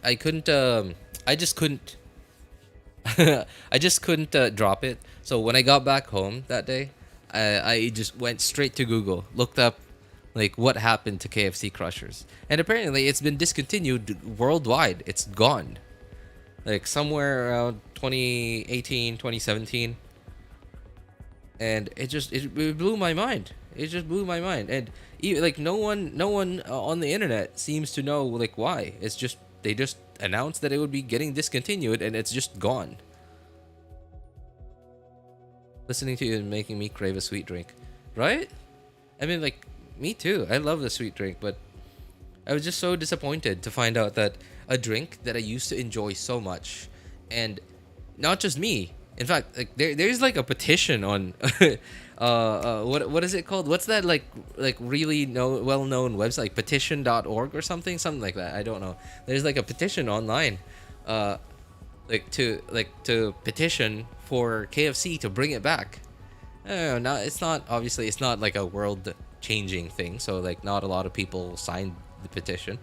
But still, like the fact that it's not just me, but there are also a lot of other people out there who feel the same way, who feel like, man, I enjoy this thing. Why is this gone? I wish this was back. It wasn't that it was not financially viable in the first place. Like it was clearly popular.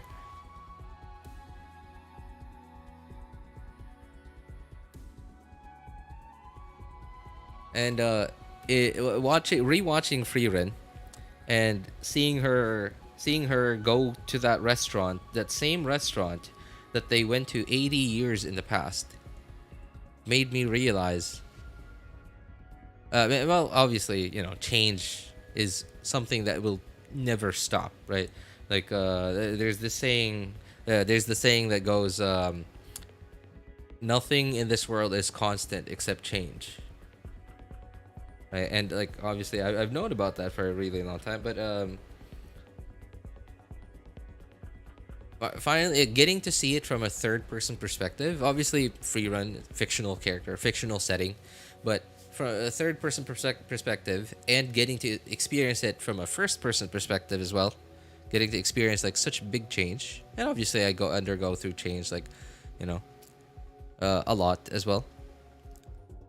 Every day there's a lot of things that happen.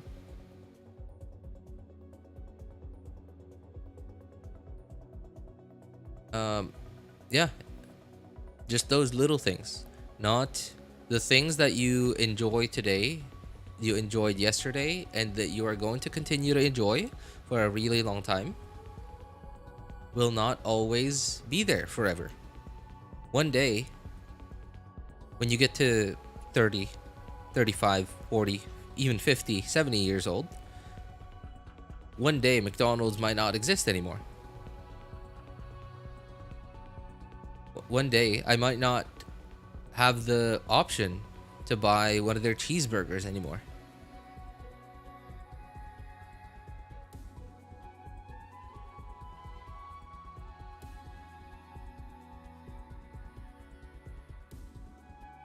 That's strange. Arctic can go from game to 18 plus to Philippine language to working in a service center. Service center, and to end it all in politics. Hey, I'll be here all day, man. It's what I do. It's what I do. We yap on this channel. That's what we do.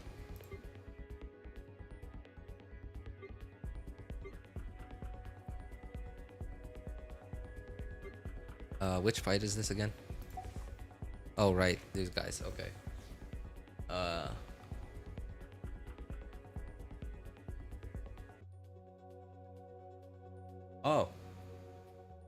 Okay, this is gonna be really cringe. But what the heck? Bennett? Oh yeah, okay. I guess I already used up Mavuika's. Oh no, no, no, no, no, no, no, not you, Bennett, not you.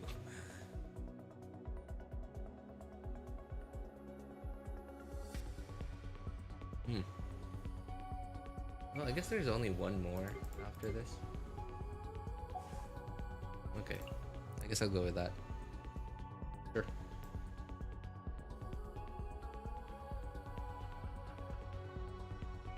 Yeah. All right. Use Diluc. Yeah, a Diluc that has 0 gear, of course. Why would I not use him, right?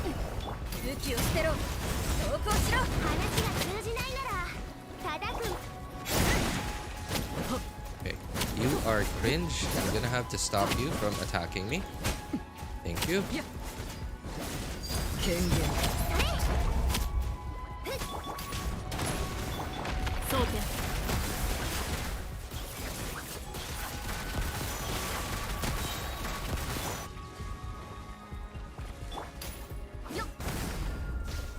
Oh, come on. Just do overload, thank you. And do this, hold E. Could you just let me hold E, thank you.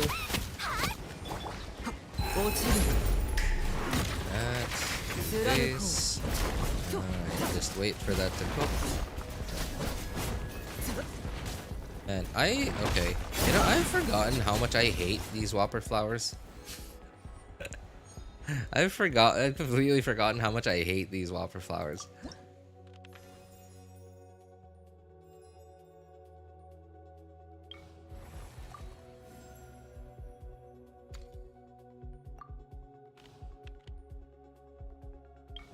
Oh.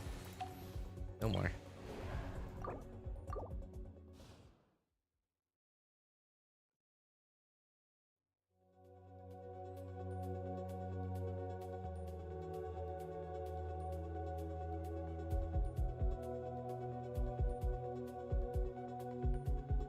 The snap and Arlecchino's burst is so clean. It is. You know, I'm just kind of disappointed that her burst just doesn't do that much damage. I just wish her burst did a bit more damage.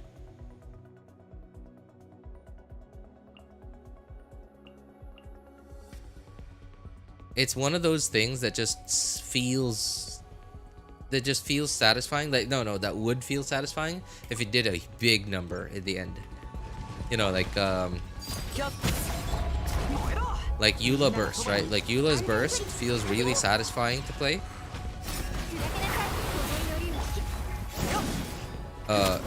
It's not very strong.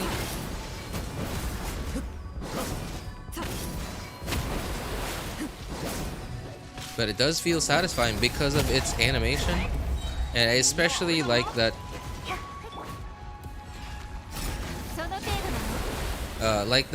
little shockwave that happens when it finally pops.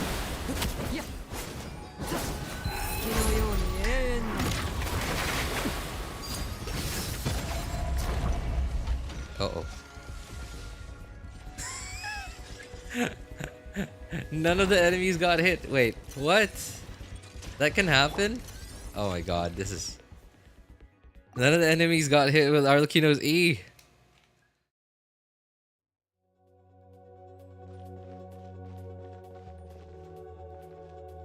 Way better than Mavuika burst animation.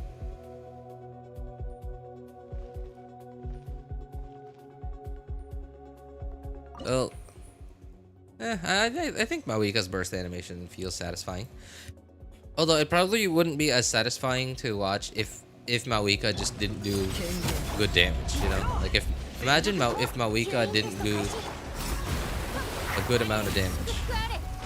That would be the most unsatisfying character ever.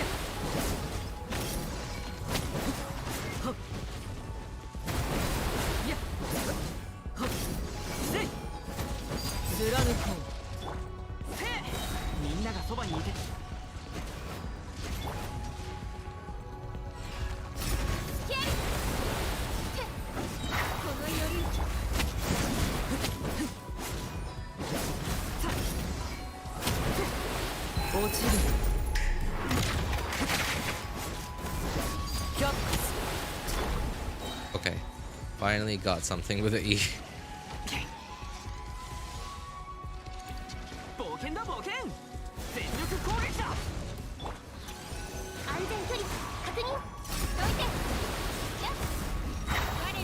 Nice.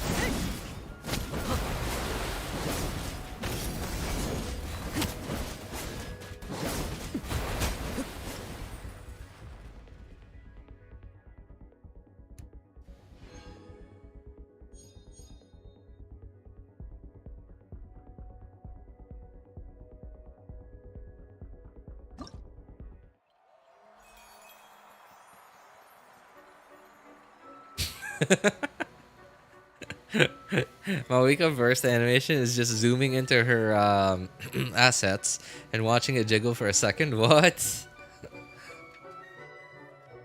Mavuika is kind of meh, to be honest. Or maybe it was just trash. No, I think Mavuika is kind of good. Because, like, despite the fact that I'm... Okay, it does suck that it... You just can't... like, you're missing so much damage if you don't have her most ideal characters, right? And it sucks that they're all 5 stars, right? Zelonen and or Citlali, right? Like, you're missing so much damage. But even if you're missing that much damage, she still does a decent amount of damage. Like, even without those, even without her signature weapon, without any constellations, without those characters, she still does a decent chunk of damage. Even with just a okay build. Not a garbage build, but, you know, something like 40 200 ratio, right? Even with no EM, she still does a decent amount. But I think what makes it feel unsatisfying, what makes Mavuika feel unsatisfying is the fact that everyone sees so many clips of Mavuika doing like a million damage, 800k F2P damage, 1.2 million from an F2P build, or, you know, even like the when we get into the whales, like easily casually doing 2 million, 5 million damage on Mavuika. And that makes people, it misleads people, makes them feel like, oh, if a whale can do 2 million damage casually, then I should be at least able to do 800k or 800k or even 700k myself as well as a free to play, right? And then it falls short because they're only able to do 400k, 500k, and when they don't vape, they see 200k, they see 150k, they see 100k when it doesn't crit and it doesn't vape. And that's the big problem with Mavuika, is because the stars need to align. Like, you need to make the stars align to so that you get to see something similar to what everyone sees so much online.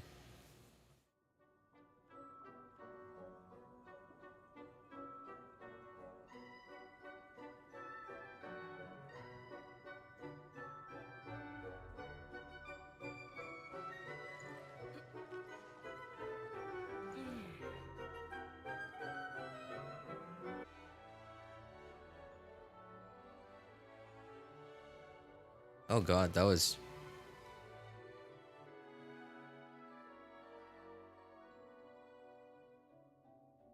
Okay, I was kind of nervous there. OBS disconnected, and it was taking quite a while to reconnect. I thought that was going to be the end of the stream right there. I think eventually it did reconnect though, so we're good.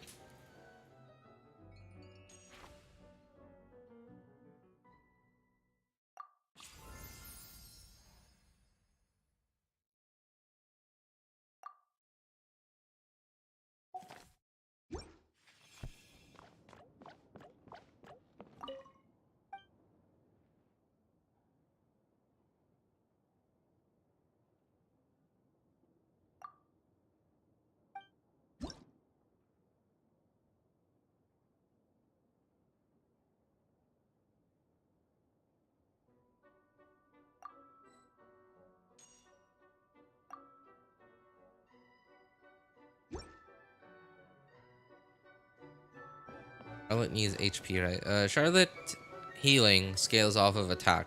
Grisha.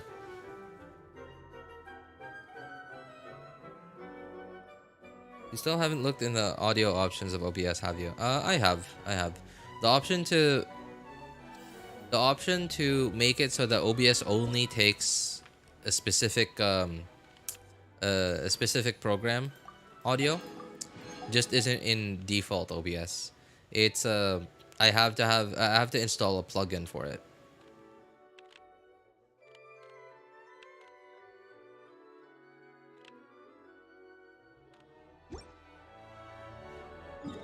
A plugin is really necessary for it.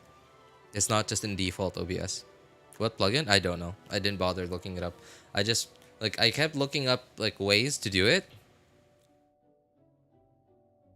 Now okay, there is another way for me to do it.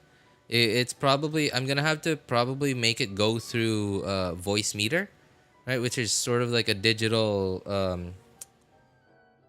sorry, Mr. J, you're an audio guy.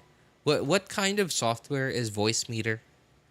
Right? It's uh like one of those it's that piece of equipment that just has a lot of like plugs in it, and like each of those plugs like has its own like audio levels, like yeah, that you can adjust. Like you can mute one, you can, you know, like I forgot. I just cannot remember for the life of me what that piece of equipment is called.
Hey, what's up, Jace? Haven't seen you in a while, man.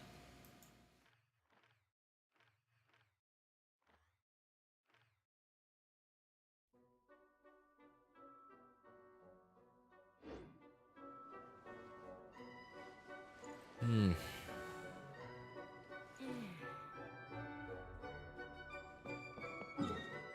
Okay.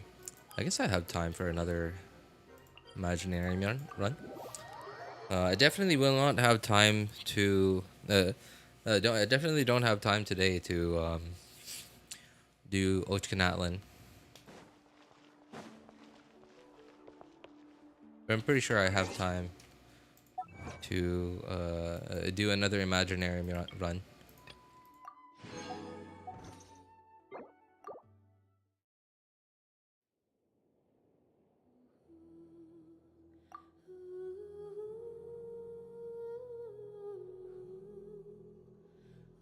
You mean a mixer, RJ? I think that's right. I think that's right. Mixer.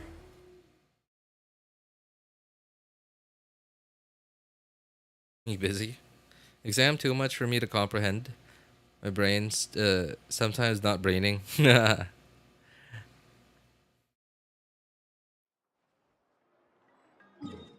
You seem to be pretty stressed out, Jace.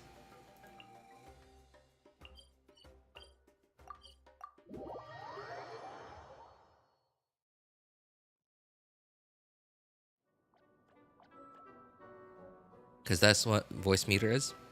I think that's the right word for it. Yeah, mixer. Digital mixer.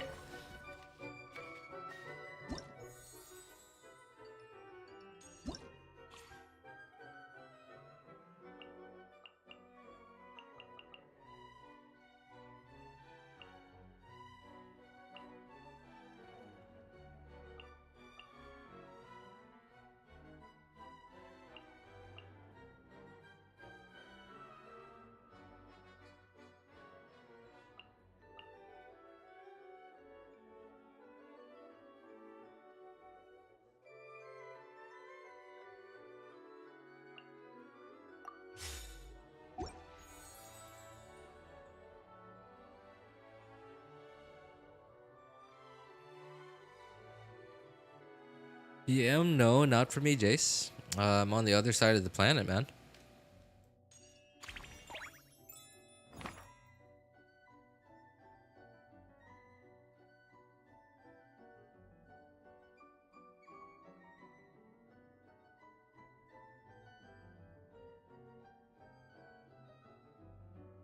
Who said you needed a plugin? Uh, basically every uh tutorial. Not I don't know if I would call them a tutorial. Like every tutorial video and whatever I found.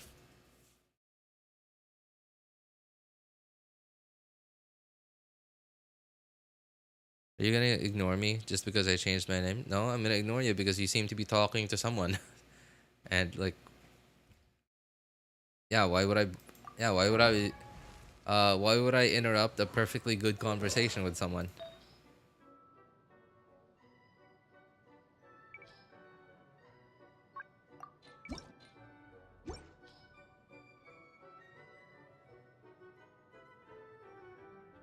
I'm gonna hit the hay now, RJ. Bye. All right, all right. Thanks for coming by to hang out with us, wrong person. Take care, man.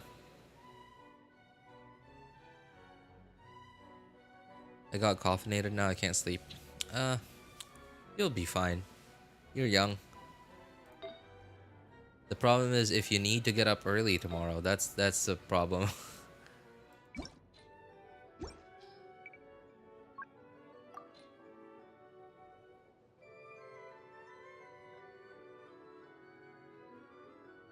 Wait, what? I didn't. I didn't prepare. What?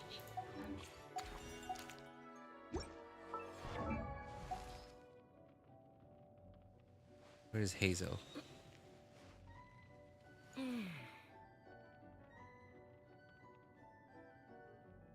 Do I not have Hazel on this account, or am I blind?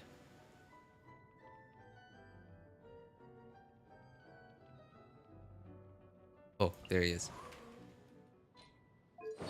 Oh. Huh. I guess I don't have a hybrid Kazuha build on this account. Would I forget that? Weird, because it just worked for me. Well, here's the thing about computer hardware, especially when it comes to Windows, Mr. J.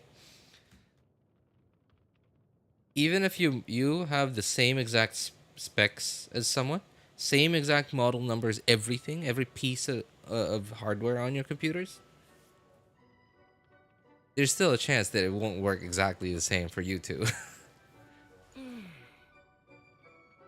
It's just the nature of computer hardware, I guess.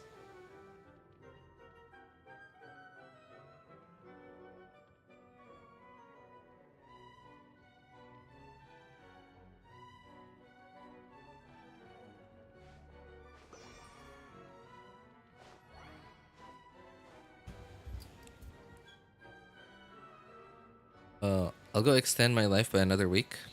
Sure. All right. Best of luck, great. Best of luck, Ali.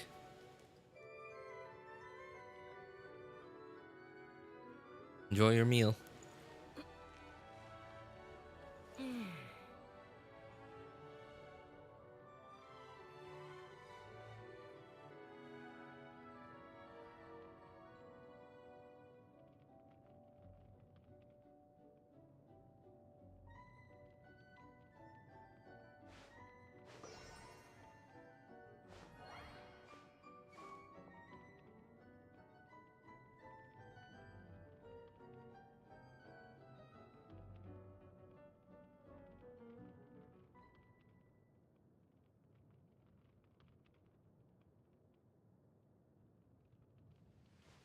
Why would you even need a plugin? It, this don't sound right. I don't know.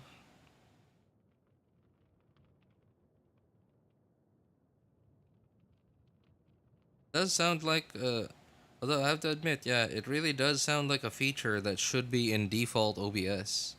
You know, it doesn't seem that complicated.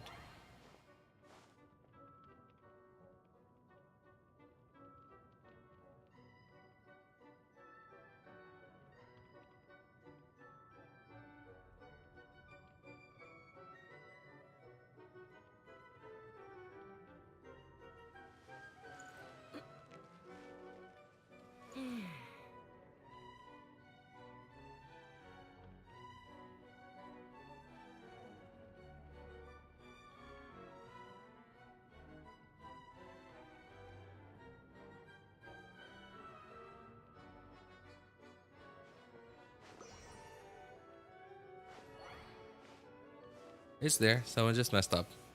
It's probably just it's probably also an OBS version.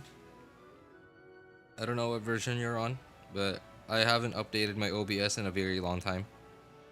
And I'm genuinely afraid to update it because I might have to, it might mess up my settings, and yeah, so I don't really care about it anymore. Because, like, here's the thing though.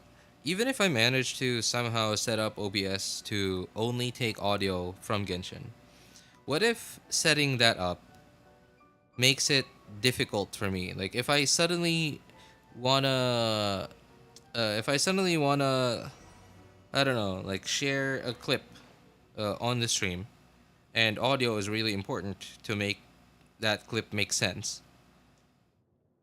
And if doing that makes that difficult, then I'd rather just share all audio. And you know, like, what's right? It doesn't matter. It doesn't matter if I, because right now, like, when I stream, I can't. I don't care about listening to music while I'm streaming, while I'm playing video games. I mean, I won't be able to focus on the music anyway because I'm reading chat and I'm playing a video game. So it really doesn't matter. You seem way more invested in this than I am. So that's why I'm establishing that this isn't important to me. If you think it's important, sure, I guess.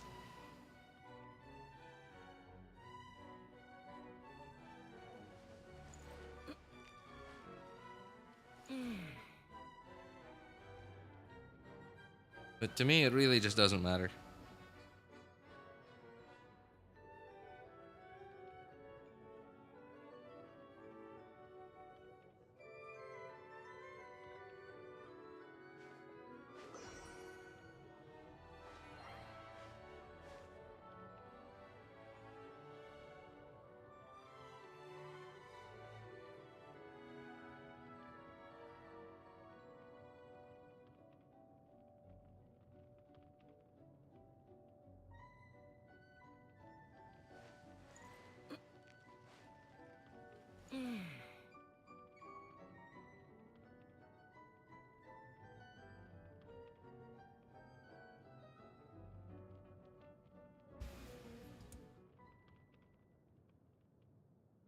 Oh wow. Okay, unsubscribed. I mean, like,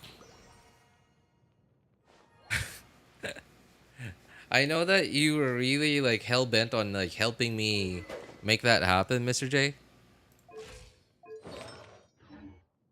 But it really just, and if I if it was really that important to me, I would have like I would have just followed I would have just followed whatever guide I could follow on the internet, like install a plugin, no problem. And we wouldn't even be having this conversation. I wouldn't have ever had to bring it up in any conversation at all on stream if it was that important to me.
What's Lynette using? Nothing? Okay.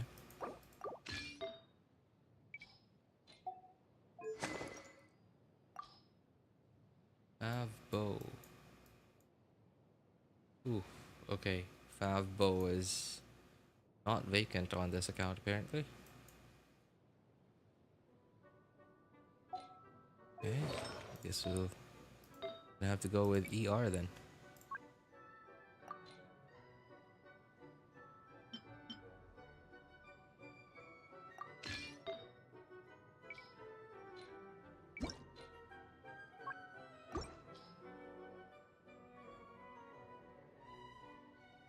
Obvious joke, not obvious, I guess.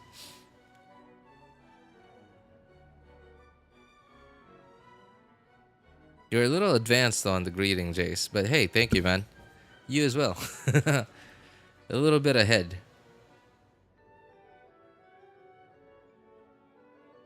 Oh no, no, it would be. It's not like super important anymore, but it's still a thing. Yeah, it's still it's still a thing. Hang on, crit ratio. What's your crit ratio at? Need crit rate, so gonna need to swap to the crit circlet. Crit rate circlet rather, which I apparently don't have any good ones of.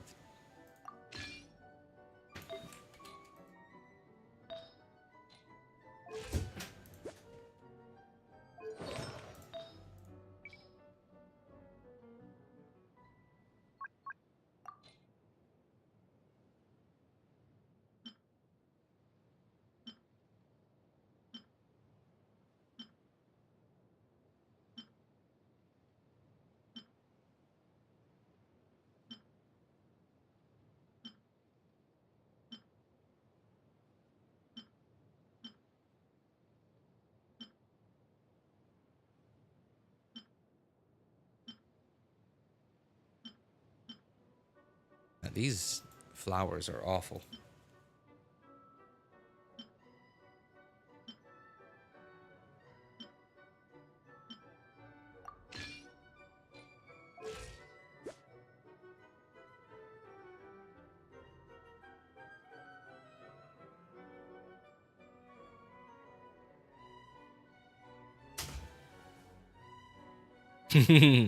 Implying that it's for... Yeah, it's a scam for all.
What's my Mona build at?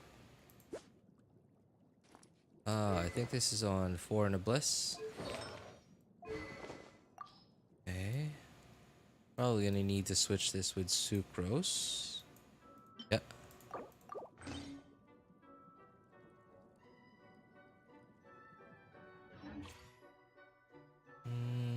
Okay, sure. I guess everyone's built.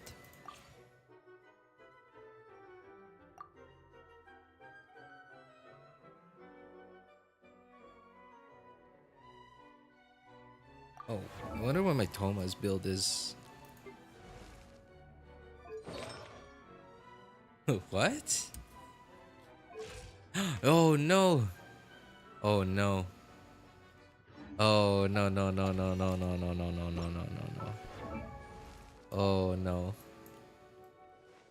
Oh. Wait, what? What? What build is this?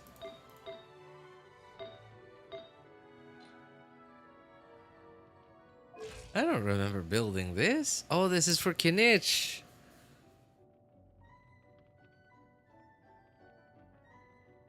Okay, okay, I completely forgot about that.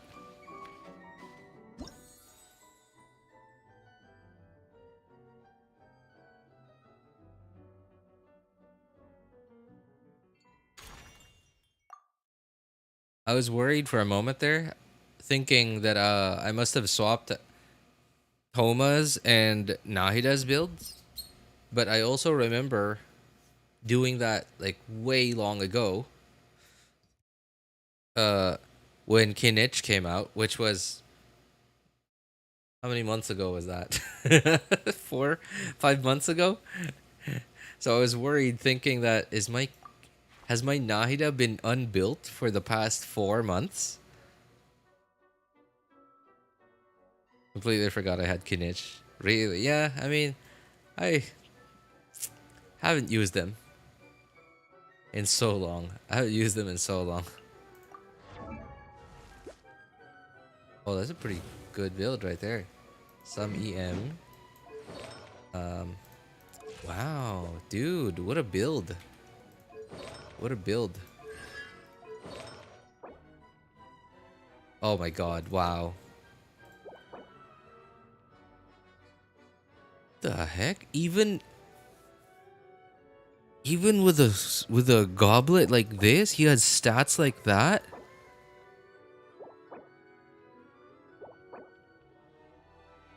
Dude. The only thing this guy's lacking is some EM. And, you know, ideally a better goblet. But wow, dude. Those are some good artifacts.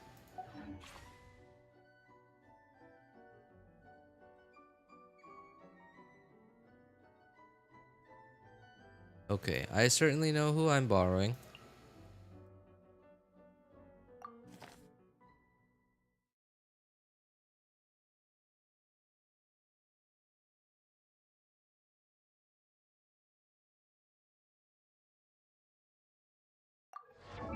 Is my Diluc built? Crimson, Slasher. I guess that's okay. Traveler has okay enough ER. Sucrose is on EM. Talia is probably okay. Well, it doesn't matter. I'm not gonna use him anyway. Oh, all these characters are actually usable. Oh, Jean, right? Check Jean. Favonia. Oh right, yeah. Okay, because I swapped.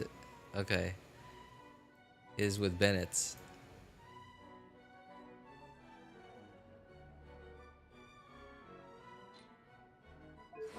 You're on VV. Do you have enough ER? No.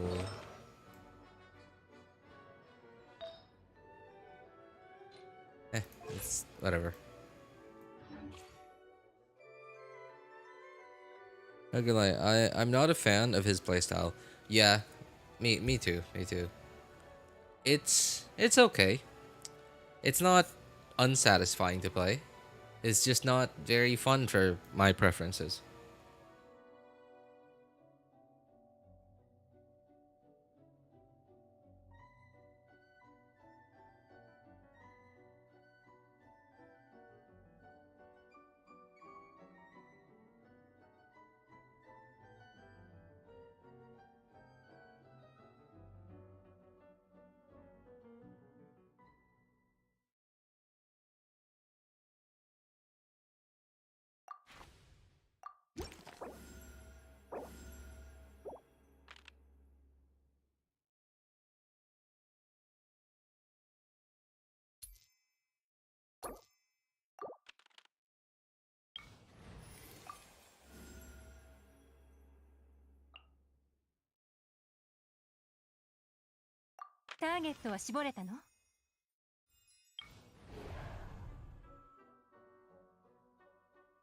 And I just started and my options are already cringe.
This is so cringe. They give me 0 characters.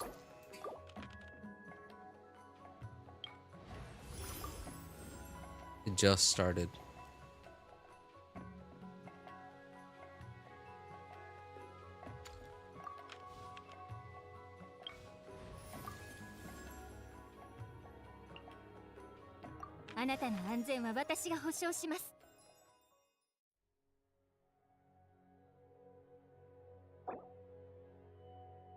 This is so dumb. How do I reset this?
Rice noodle soup and curry in the same plate.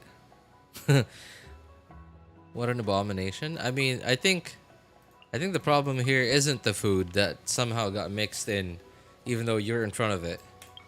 You know? You probably could have prevented it from happening. Any events to 10 fewer? Okay, awesome. I want that one. As long as they would actually give me some stupid companion events.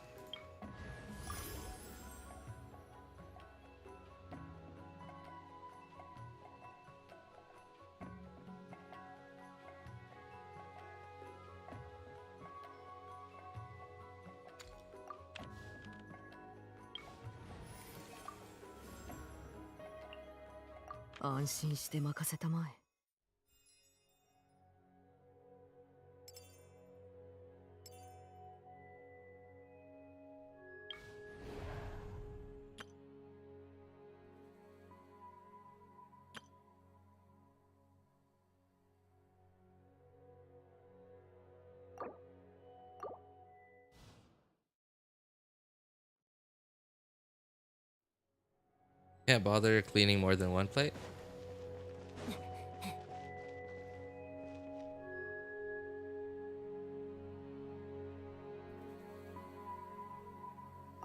Tasted pretty good. Then why'd you call it an abomination then? Isn't that weird?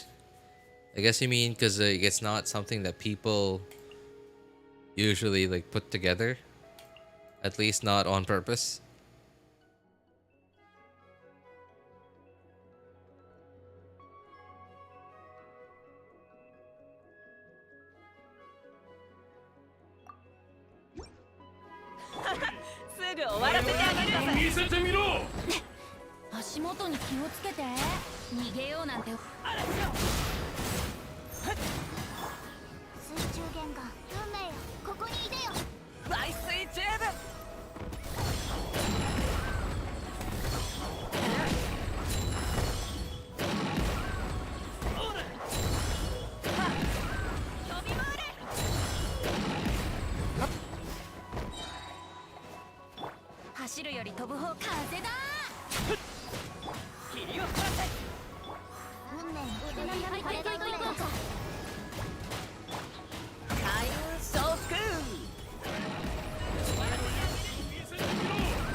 Called it an abomination because the color was brown.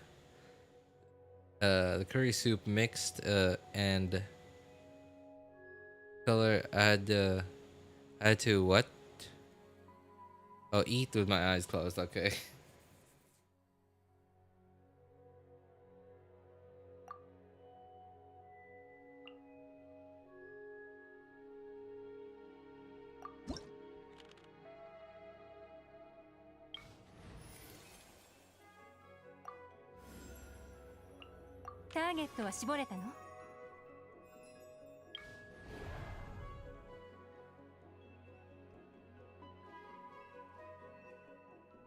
Oh, yikes.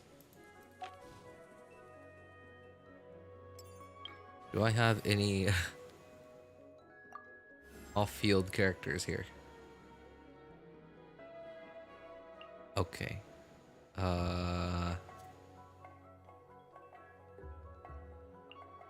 Sure.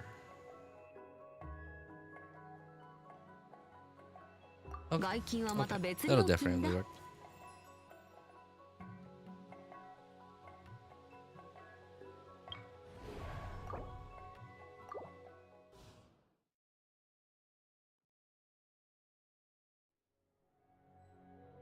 We'll go eat my ice cream now. All right, enjoy, man.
Whoa, I've never seen this happen before.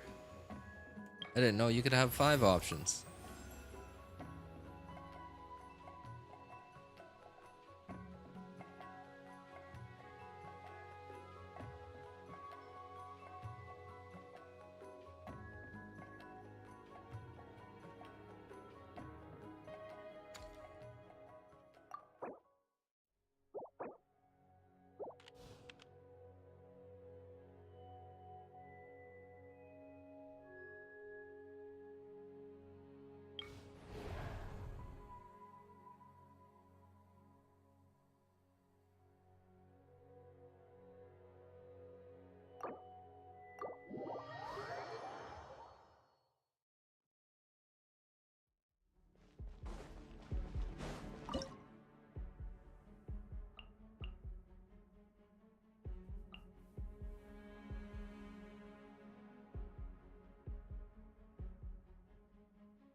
足元に気をつけて。逃げようなんて思わないでよね。間違えた。はあ。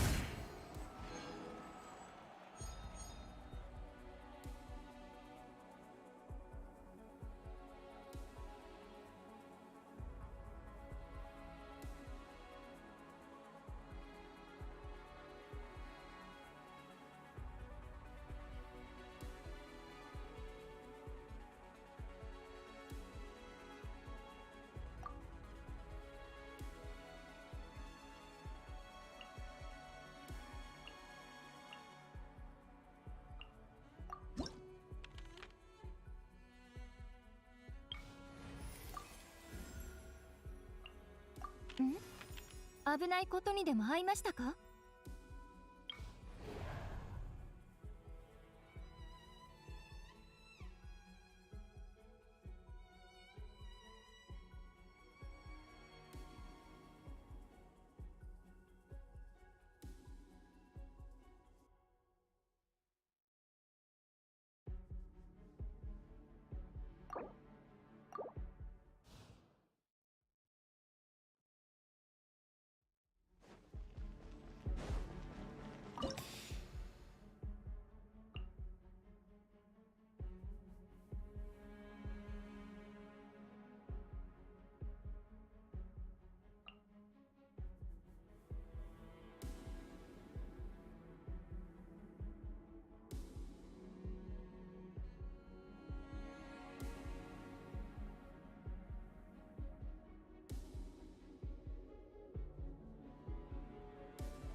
潔白を証明すると。はっ。大ウルコさい。雨描きがたし。影を打つ。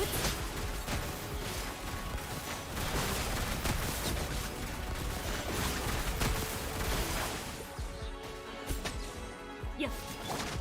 はっ。はっ。中風幸運を期す。歌よにしとなれ。邪悪を狩り打つ。動くさい。雨描きがたし。射撃準備。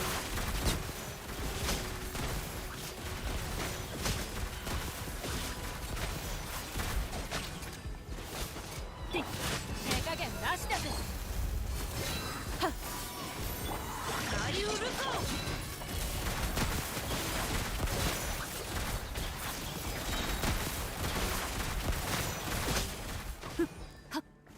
悪を見極め影を狩り尽くす。はっ。やるか。形は精神と共にあれ。無冠奥義。八方の風羽ばたく。はっ。争点。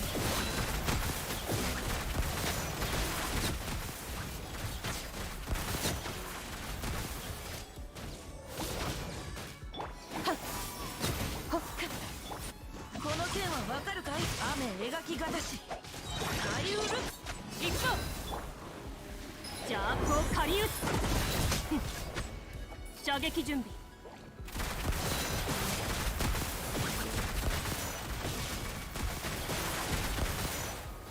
やっ。はっ。風よ。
Is it normal to bite into your ice cream? If you're really into it, maybe.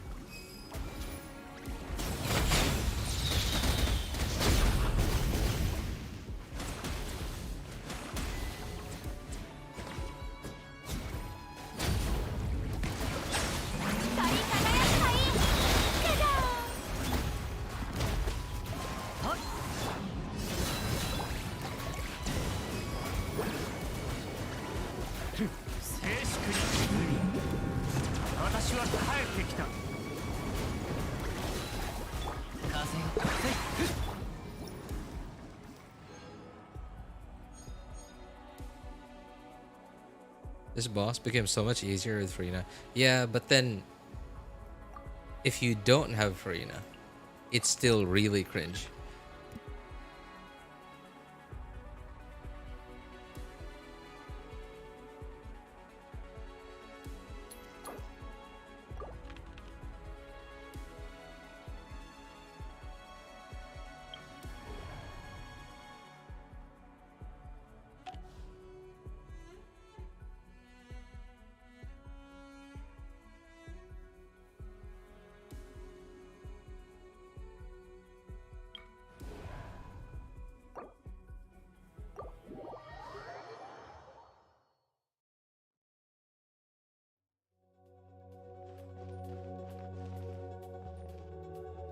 Doesn't instantly go into bird mode in the overworld. They intentionally did it.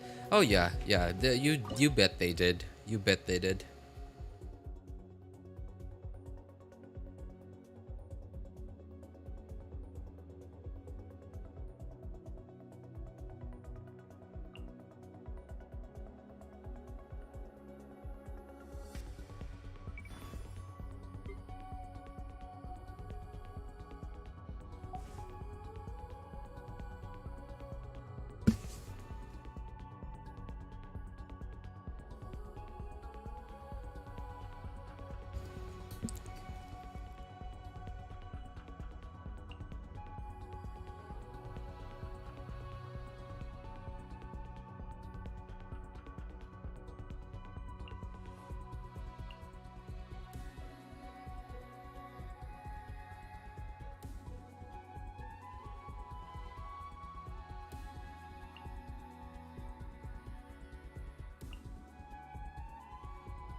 Either Furina or Chaska. Yeah. I mean, I don't think they probably didn't have Furina in mind when they decided this boss, but they probably at least thought of it for a bit.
取るに足らぬ風よ散れ八方の風羽ばたく砕けなさいその祈りをおはいおいったうわここおいお行こうややあったおい風よいらっしゃい修復本に帰す我ら我こっちここおったよっこいややおったここおい剥がしてあげる影を打つ意のままにアイスフロスト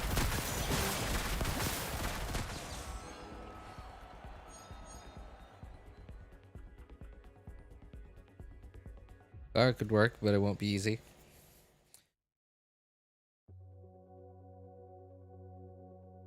This team feels like the teams in the old meta. 3 DPSs and 1 healer. It's not even a meta, man. There was never such a meta as having 3 DPSs. That's just how people build teams when they don't know how to build them. They just build a team that's all like all the characters that they think are good.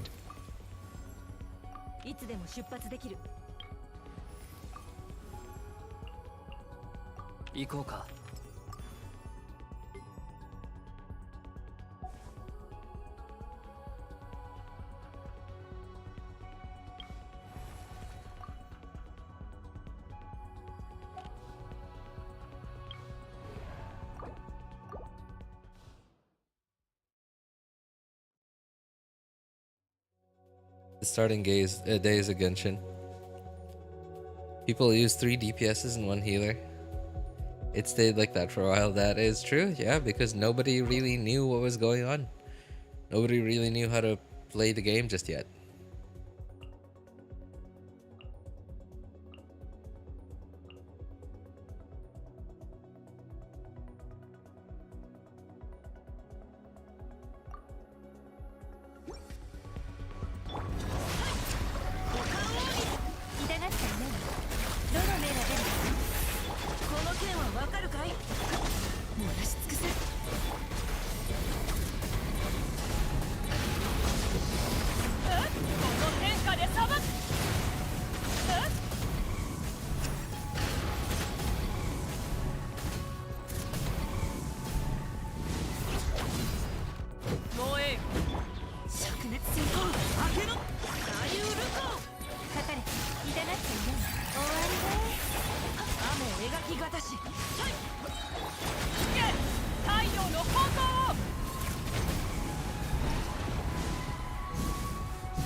I have enough characters to go to the last stage of the theater, but I'm afraid I won't be able to do it. Why? What makes you think that?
がそばにいてくれるわ。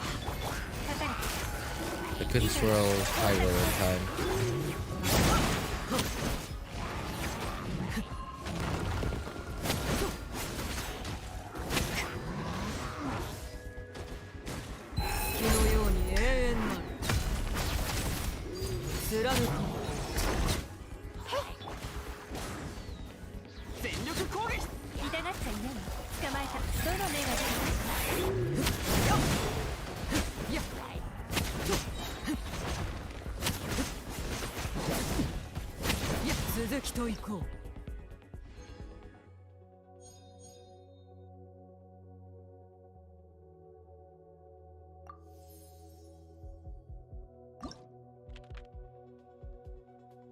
Most of my characters are not built. I only built like 10 characters. They upgraded. They are upgraded but don't have artifacts. My D-Luke can't work if you don't run his most optimal team. Yeah. And that's why I don't like... That's one of the biggest reasons why I just don't like Imaginarium. It's like you're just forced to have to play in a way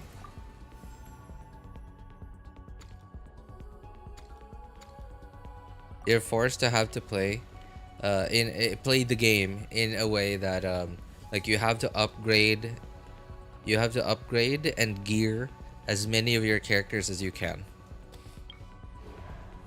But like that's the thing though, is like, so for earlier players, for newer players, okay, I understand this is end game, right? So not all newer players should be able to access it because, you know, they're new players. But I just don't know. I don't know if I like that way of thinking. And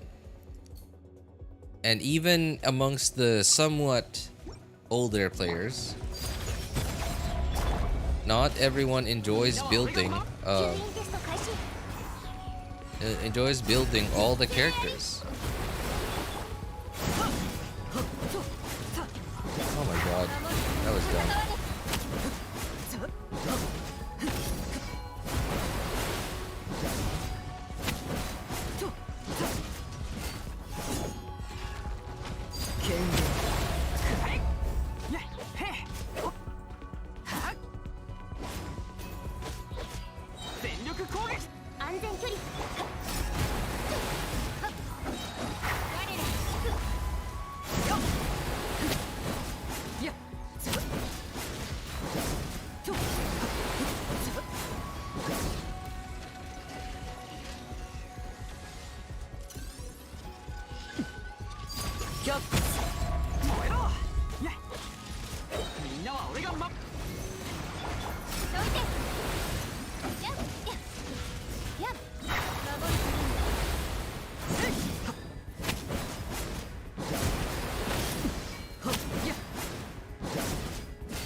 That was a very unsatisfying finish. Just having Bennett normal attack an enemy, a physical normal attack an enemy to death.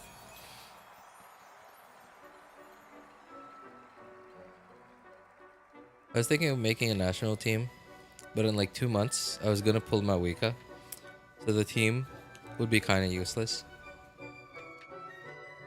Another thing that you probably didn't take into account is the fact that you might not even have a well-built Xiangling. National relies so much on Xiangling. Because if your Xiangling doesn't do good damage, then your National kind of just doesn't do anything. It's a good team, but just doesn't perform as well as it should.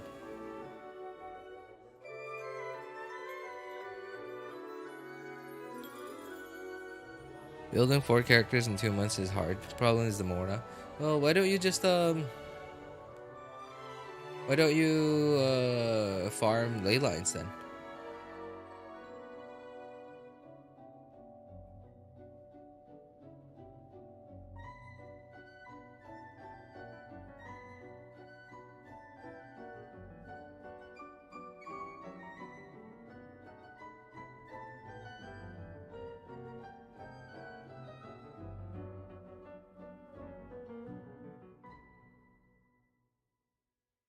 So it says 11 minutes, right? 11 minutes. But no, the last time I checked, like right before I started this, was an hour and 2 minutes ago. It's just it's so annoying. Part about Imaginarium that I just don't like is how much time it takes, how much time and effort it takes.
You have to get the boss drops, talent material, weapon material, enhancement books, and mora.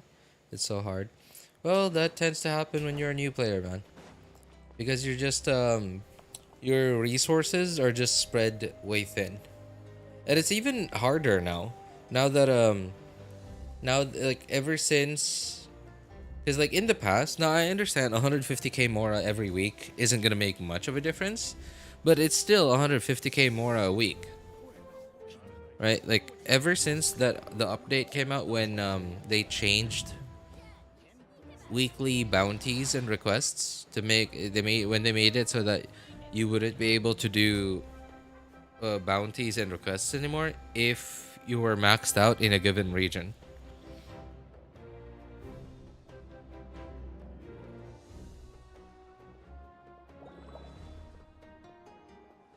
And in return for it, as sort of like an apology. Well, I don't know if it counted as an apology. Um, because we were gonna be losing out on that source of unlimited source of weekly mora income, 150k mora a week. We were gonna lose it for permanently. They gave us a million mora in bulk, which is a lot of mora, but really only covers a little bit over what 6 weeks worth of weeklies. Whereas if they hadn't removed the being able to do weekly bounties and requests every Monday forever, 1 million mora now sounds like a very small amount of mora.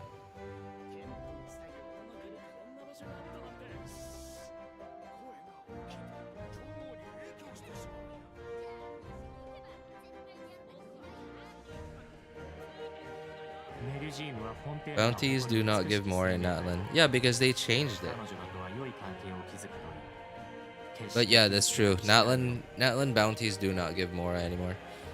But yeah, I guess it does feel kind of nice that I have a few less things to do every Monday. I don't have to do weekly bounties and requests anymore every Monday.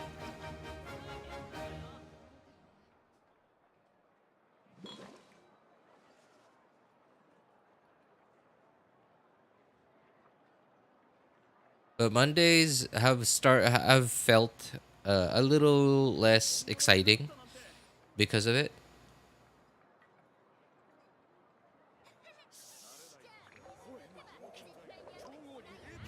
Now, although I don't know if it has contributed to me streaming less often on Monday, but it certainly didn't help either.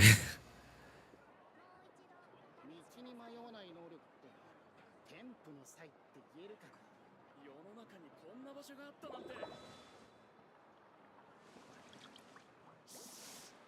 声が大きいと。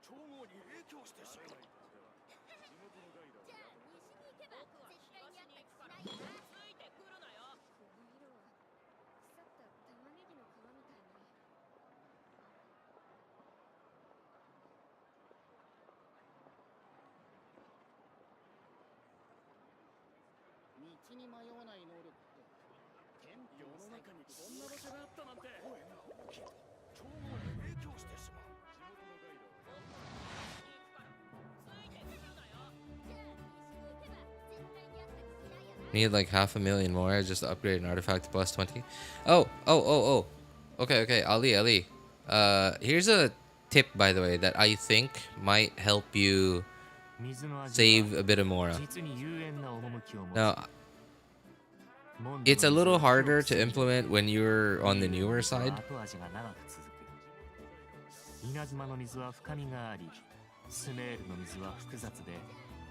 So what I recommend you do is raise your artifact standard. Yeah, raise your artifact standard a bit more. A bit more from where you think it is right now. Increase your artifact standards. Because so when you do that, what's gonna happen is, okay, you're gonna get a lot less potential artifacts with potential, but because of that, you're gonna be using a lot less of your mora on upgrading artifacts that turn into garbage anyway than you used to. And I remember going through that phase where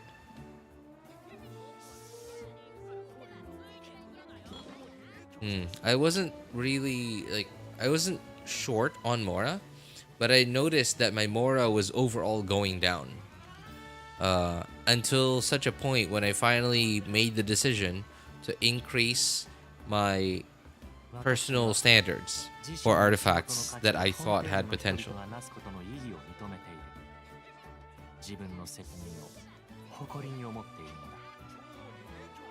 And since then, I have been upgrading artifacts a lot less frequently,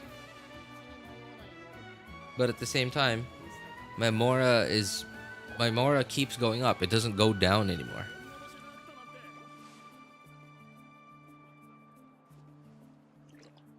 Did you run 2-piece, 4-piece on Chiori or 2-piece, 2-piece? 4-piece? What 4-piece do you even run on Chiori? I'm sorry, man. I've just never really given Chiori any thought at all. Single crit one with useful stat. Hey, what's up, Onoko? I only have 5 minutes because I'm at school. A teacher let me have free time. Oh, how nice of your teacher, man. And hey, how nice of you to decide to spend that 5 minutes with us over here. Yeah, I appreciate it, man.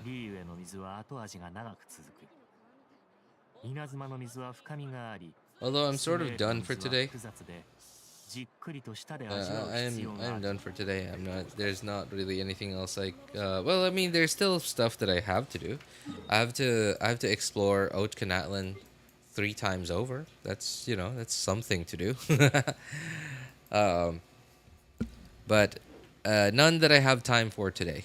So I was actually just about to get off.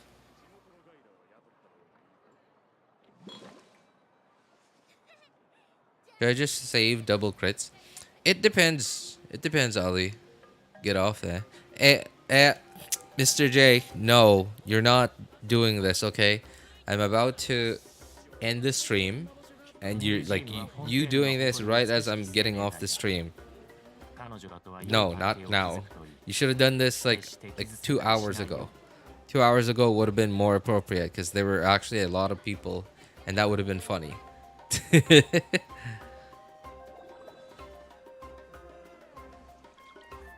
So Ali, there are man, I cannot even begin to explain how to, I guess, decide which artifacts are worth keeping and or worth leveling up. I recently saw a video from Jello Impact about this, and I liked how he started off the video, like how he started off explaining it, the concept behind it, but then like most of it sort of just ended up with like him talking about his mindset as he got each of the artifacts that he like pointed to. And not that it was a bad video, I just thought that it wasn't it was a lot less like telling people logic and a lot more telling people what his logic was. And I understand like it's just really hard to explain this kind of logic because there's so many like decisions that you have to make because of how many layers of RNG there are in the artifact RNG system.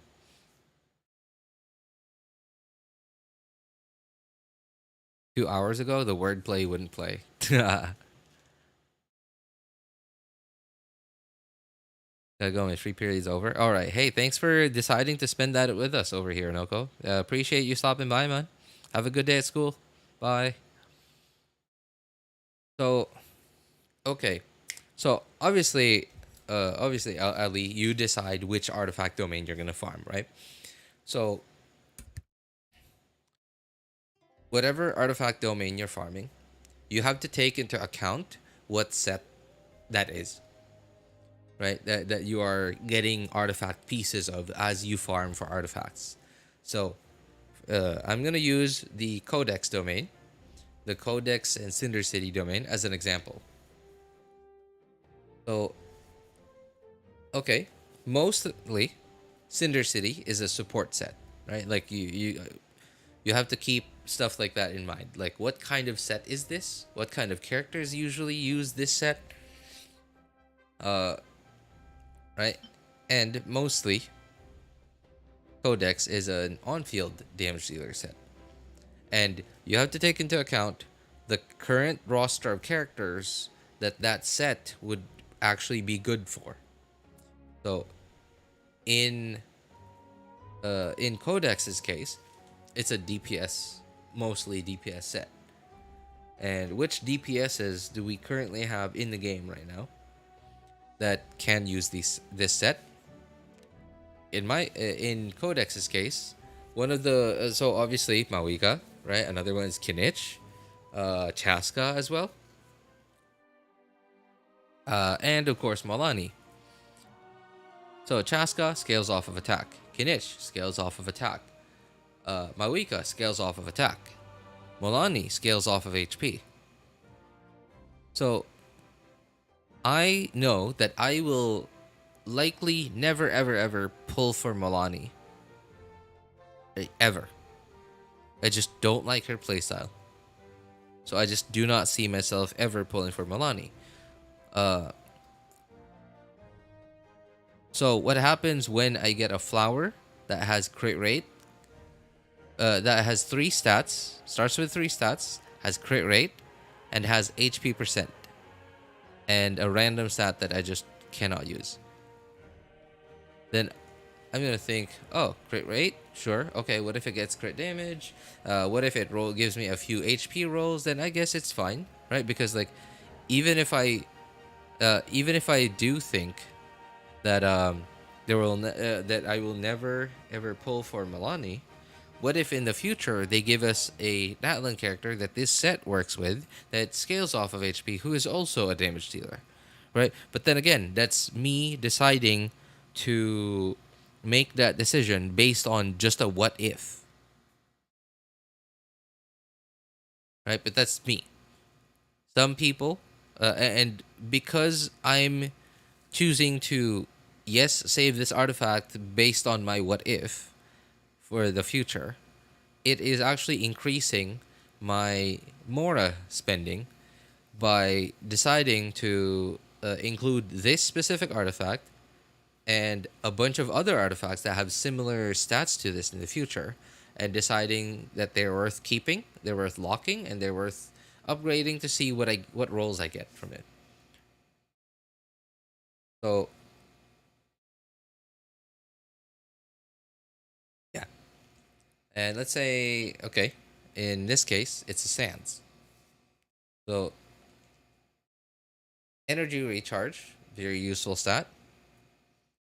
So, it's mostly useful for supports, but it's also really useful for DPSs who are burst dependent, right? And whether, okay, and whether it's for a support or for a DPS, if it's for a support, most likely, there's a high chance that that support might need to be on a Favonius weapon.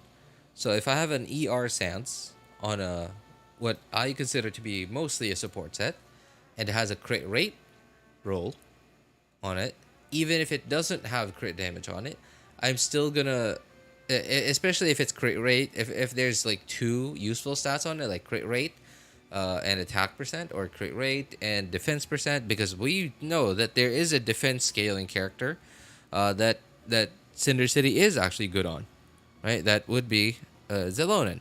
So defense percent actually wouldn't be so bad to get as a substat on a set like this, right? So there's so many things to consider. There's so many things to consider, like, okay, this set for, okay, which characters can this set be used on? Okay, what are their different builds? What are the different team comps that I can put them in? That I could put them in, and which main stats / substats would I want for this character on this set in this team? And then on top of that, there's also all the what ifs.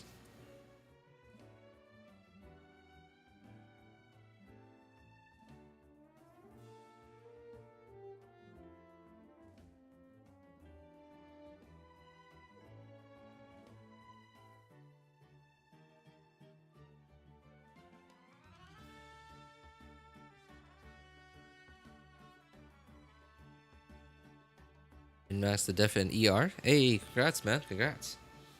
All right. Well, anyway, I'd love to give a bunch more examples of this, man, but it's getting really late, so I think I'm gonna call it a day.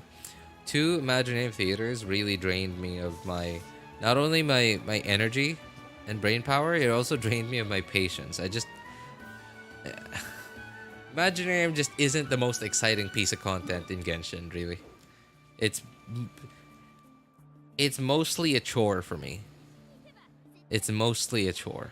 It's less me playing a video game when, you know, the idea of video games is fun, haha, hoo hoo, I'm having fun, I'm enjoying myself. But no, Imaginarium Theater is mostly a chore for me. Mostly when it resets, or when I am reminded that it's about to reset, I, like, in the back of my mind, I go like, ah.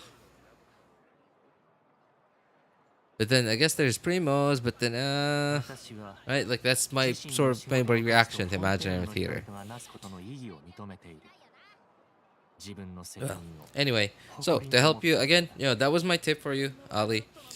Try your best to raise your artifact standards. I'm sure it's gonna help you out quite a bit, especially if you can finally, like, push yourself to do that, right? To see an artifact that you used to think of as having potential, and then, like, at some point deciding, no, this has potential, but it is very unlikely, and just say no to certain artifacts. That'll save you a lot of mora in the long run. Alright, well, anyway, so for those of you who need help building your characters' accounts or making a decision which banners to pull for, feel free to join our Discord server. Links are in the description of all my videos, VODs, and streams, and in the pinned message in YouTube chat. If you want my personal opinion, you can ping me over there. My name is Elvis Einstein. Of course, you can ask for other people's opinions too. Thank you guys so much for coming by, hanging out, and being awesome people. Have a good day, good afternoon, good evening, and take care, everybody.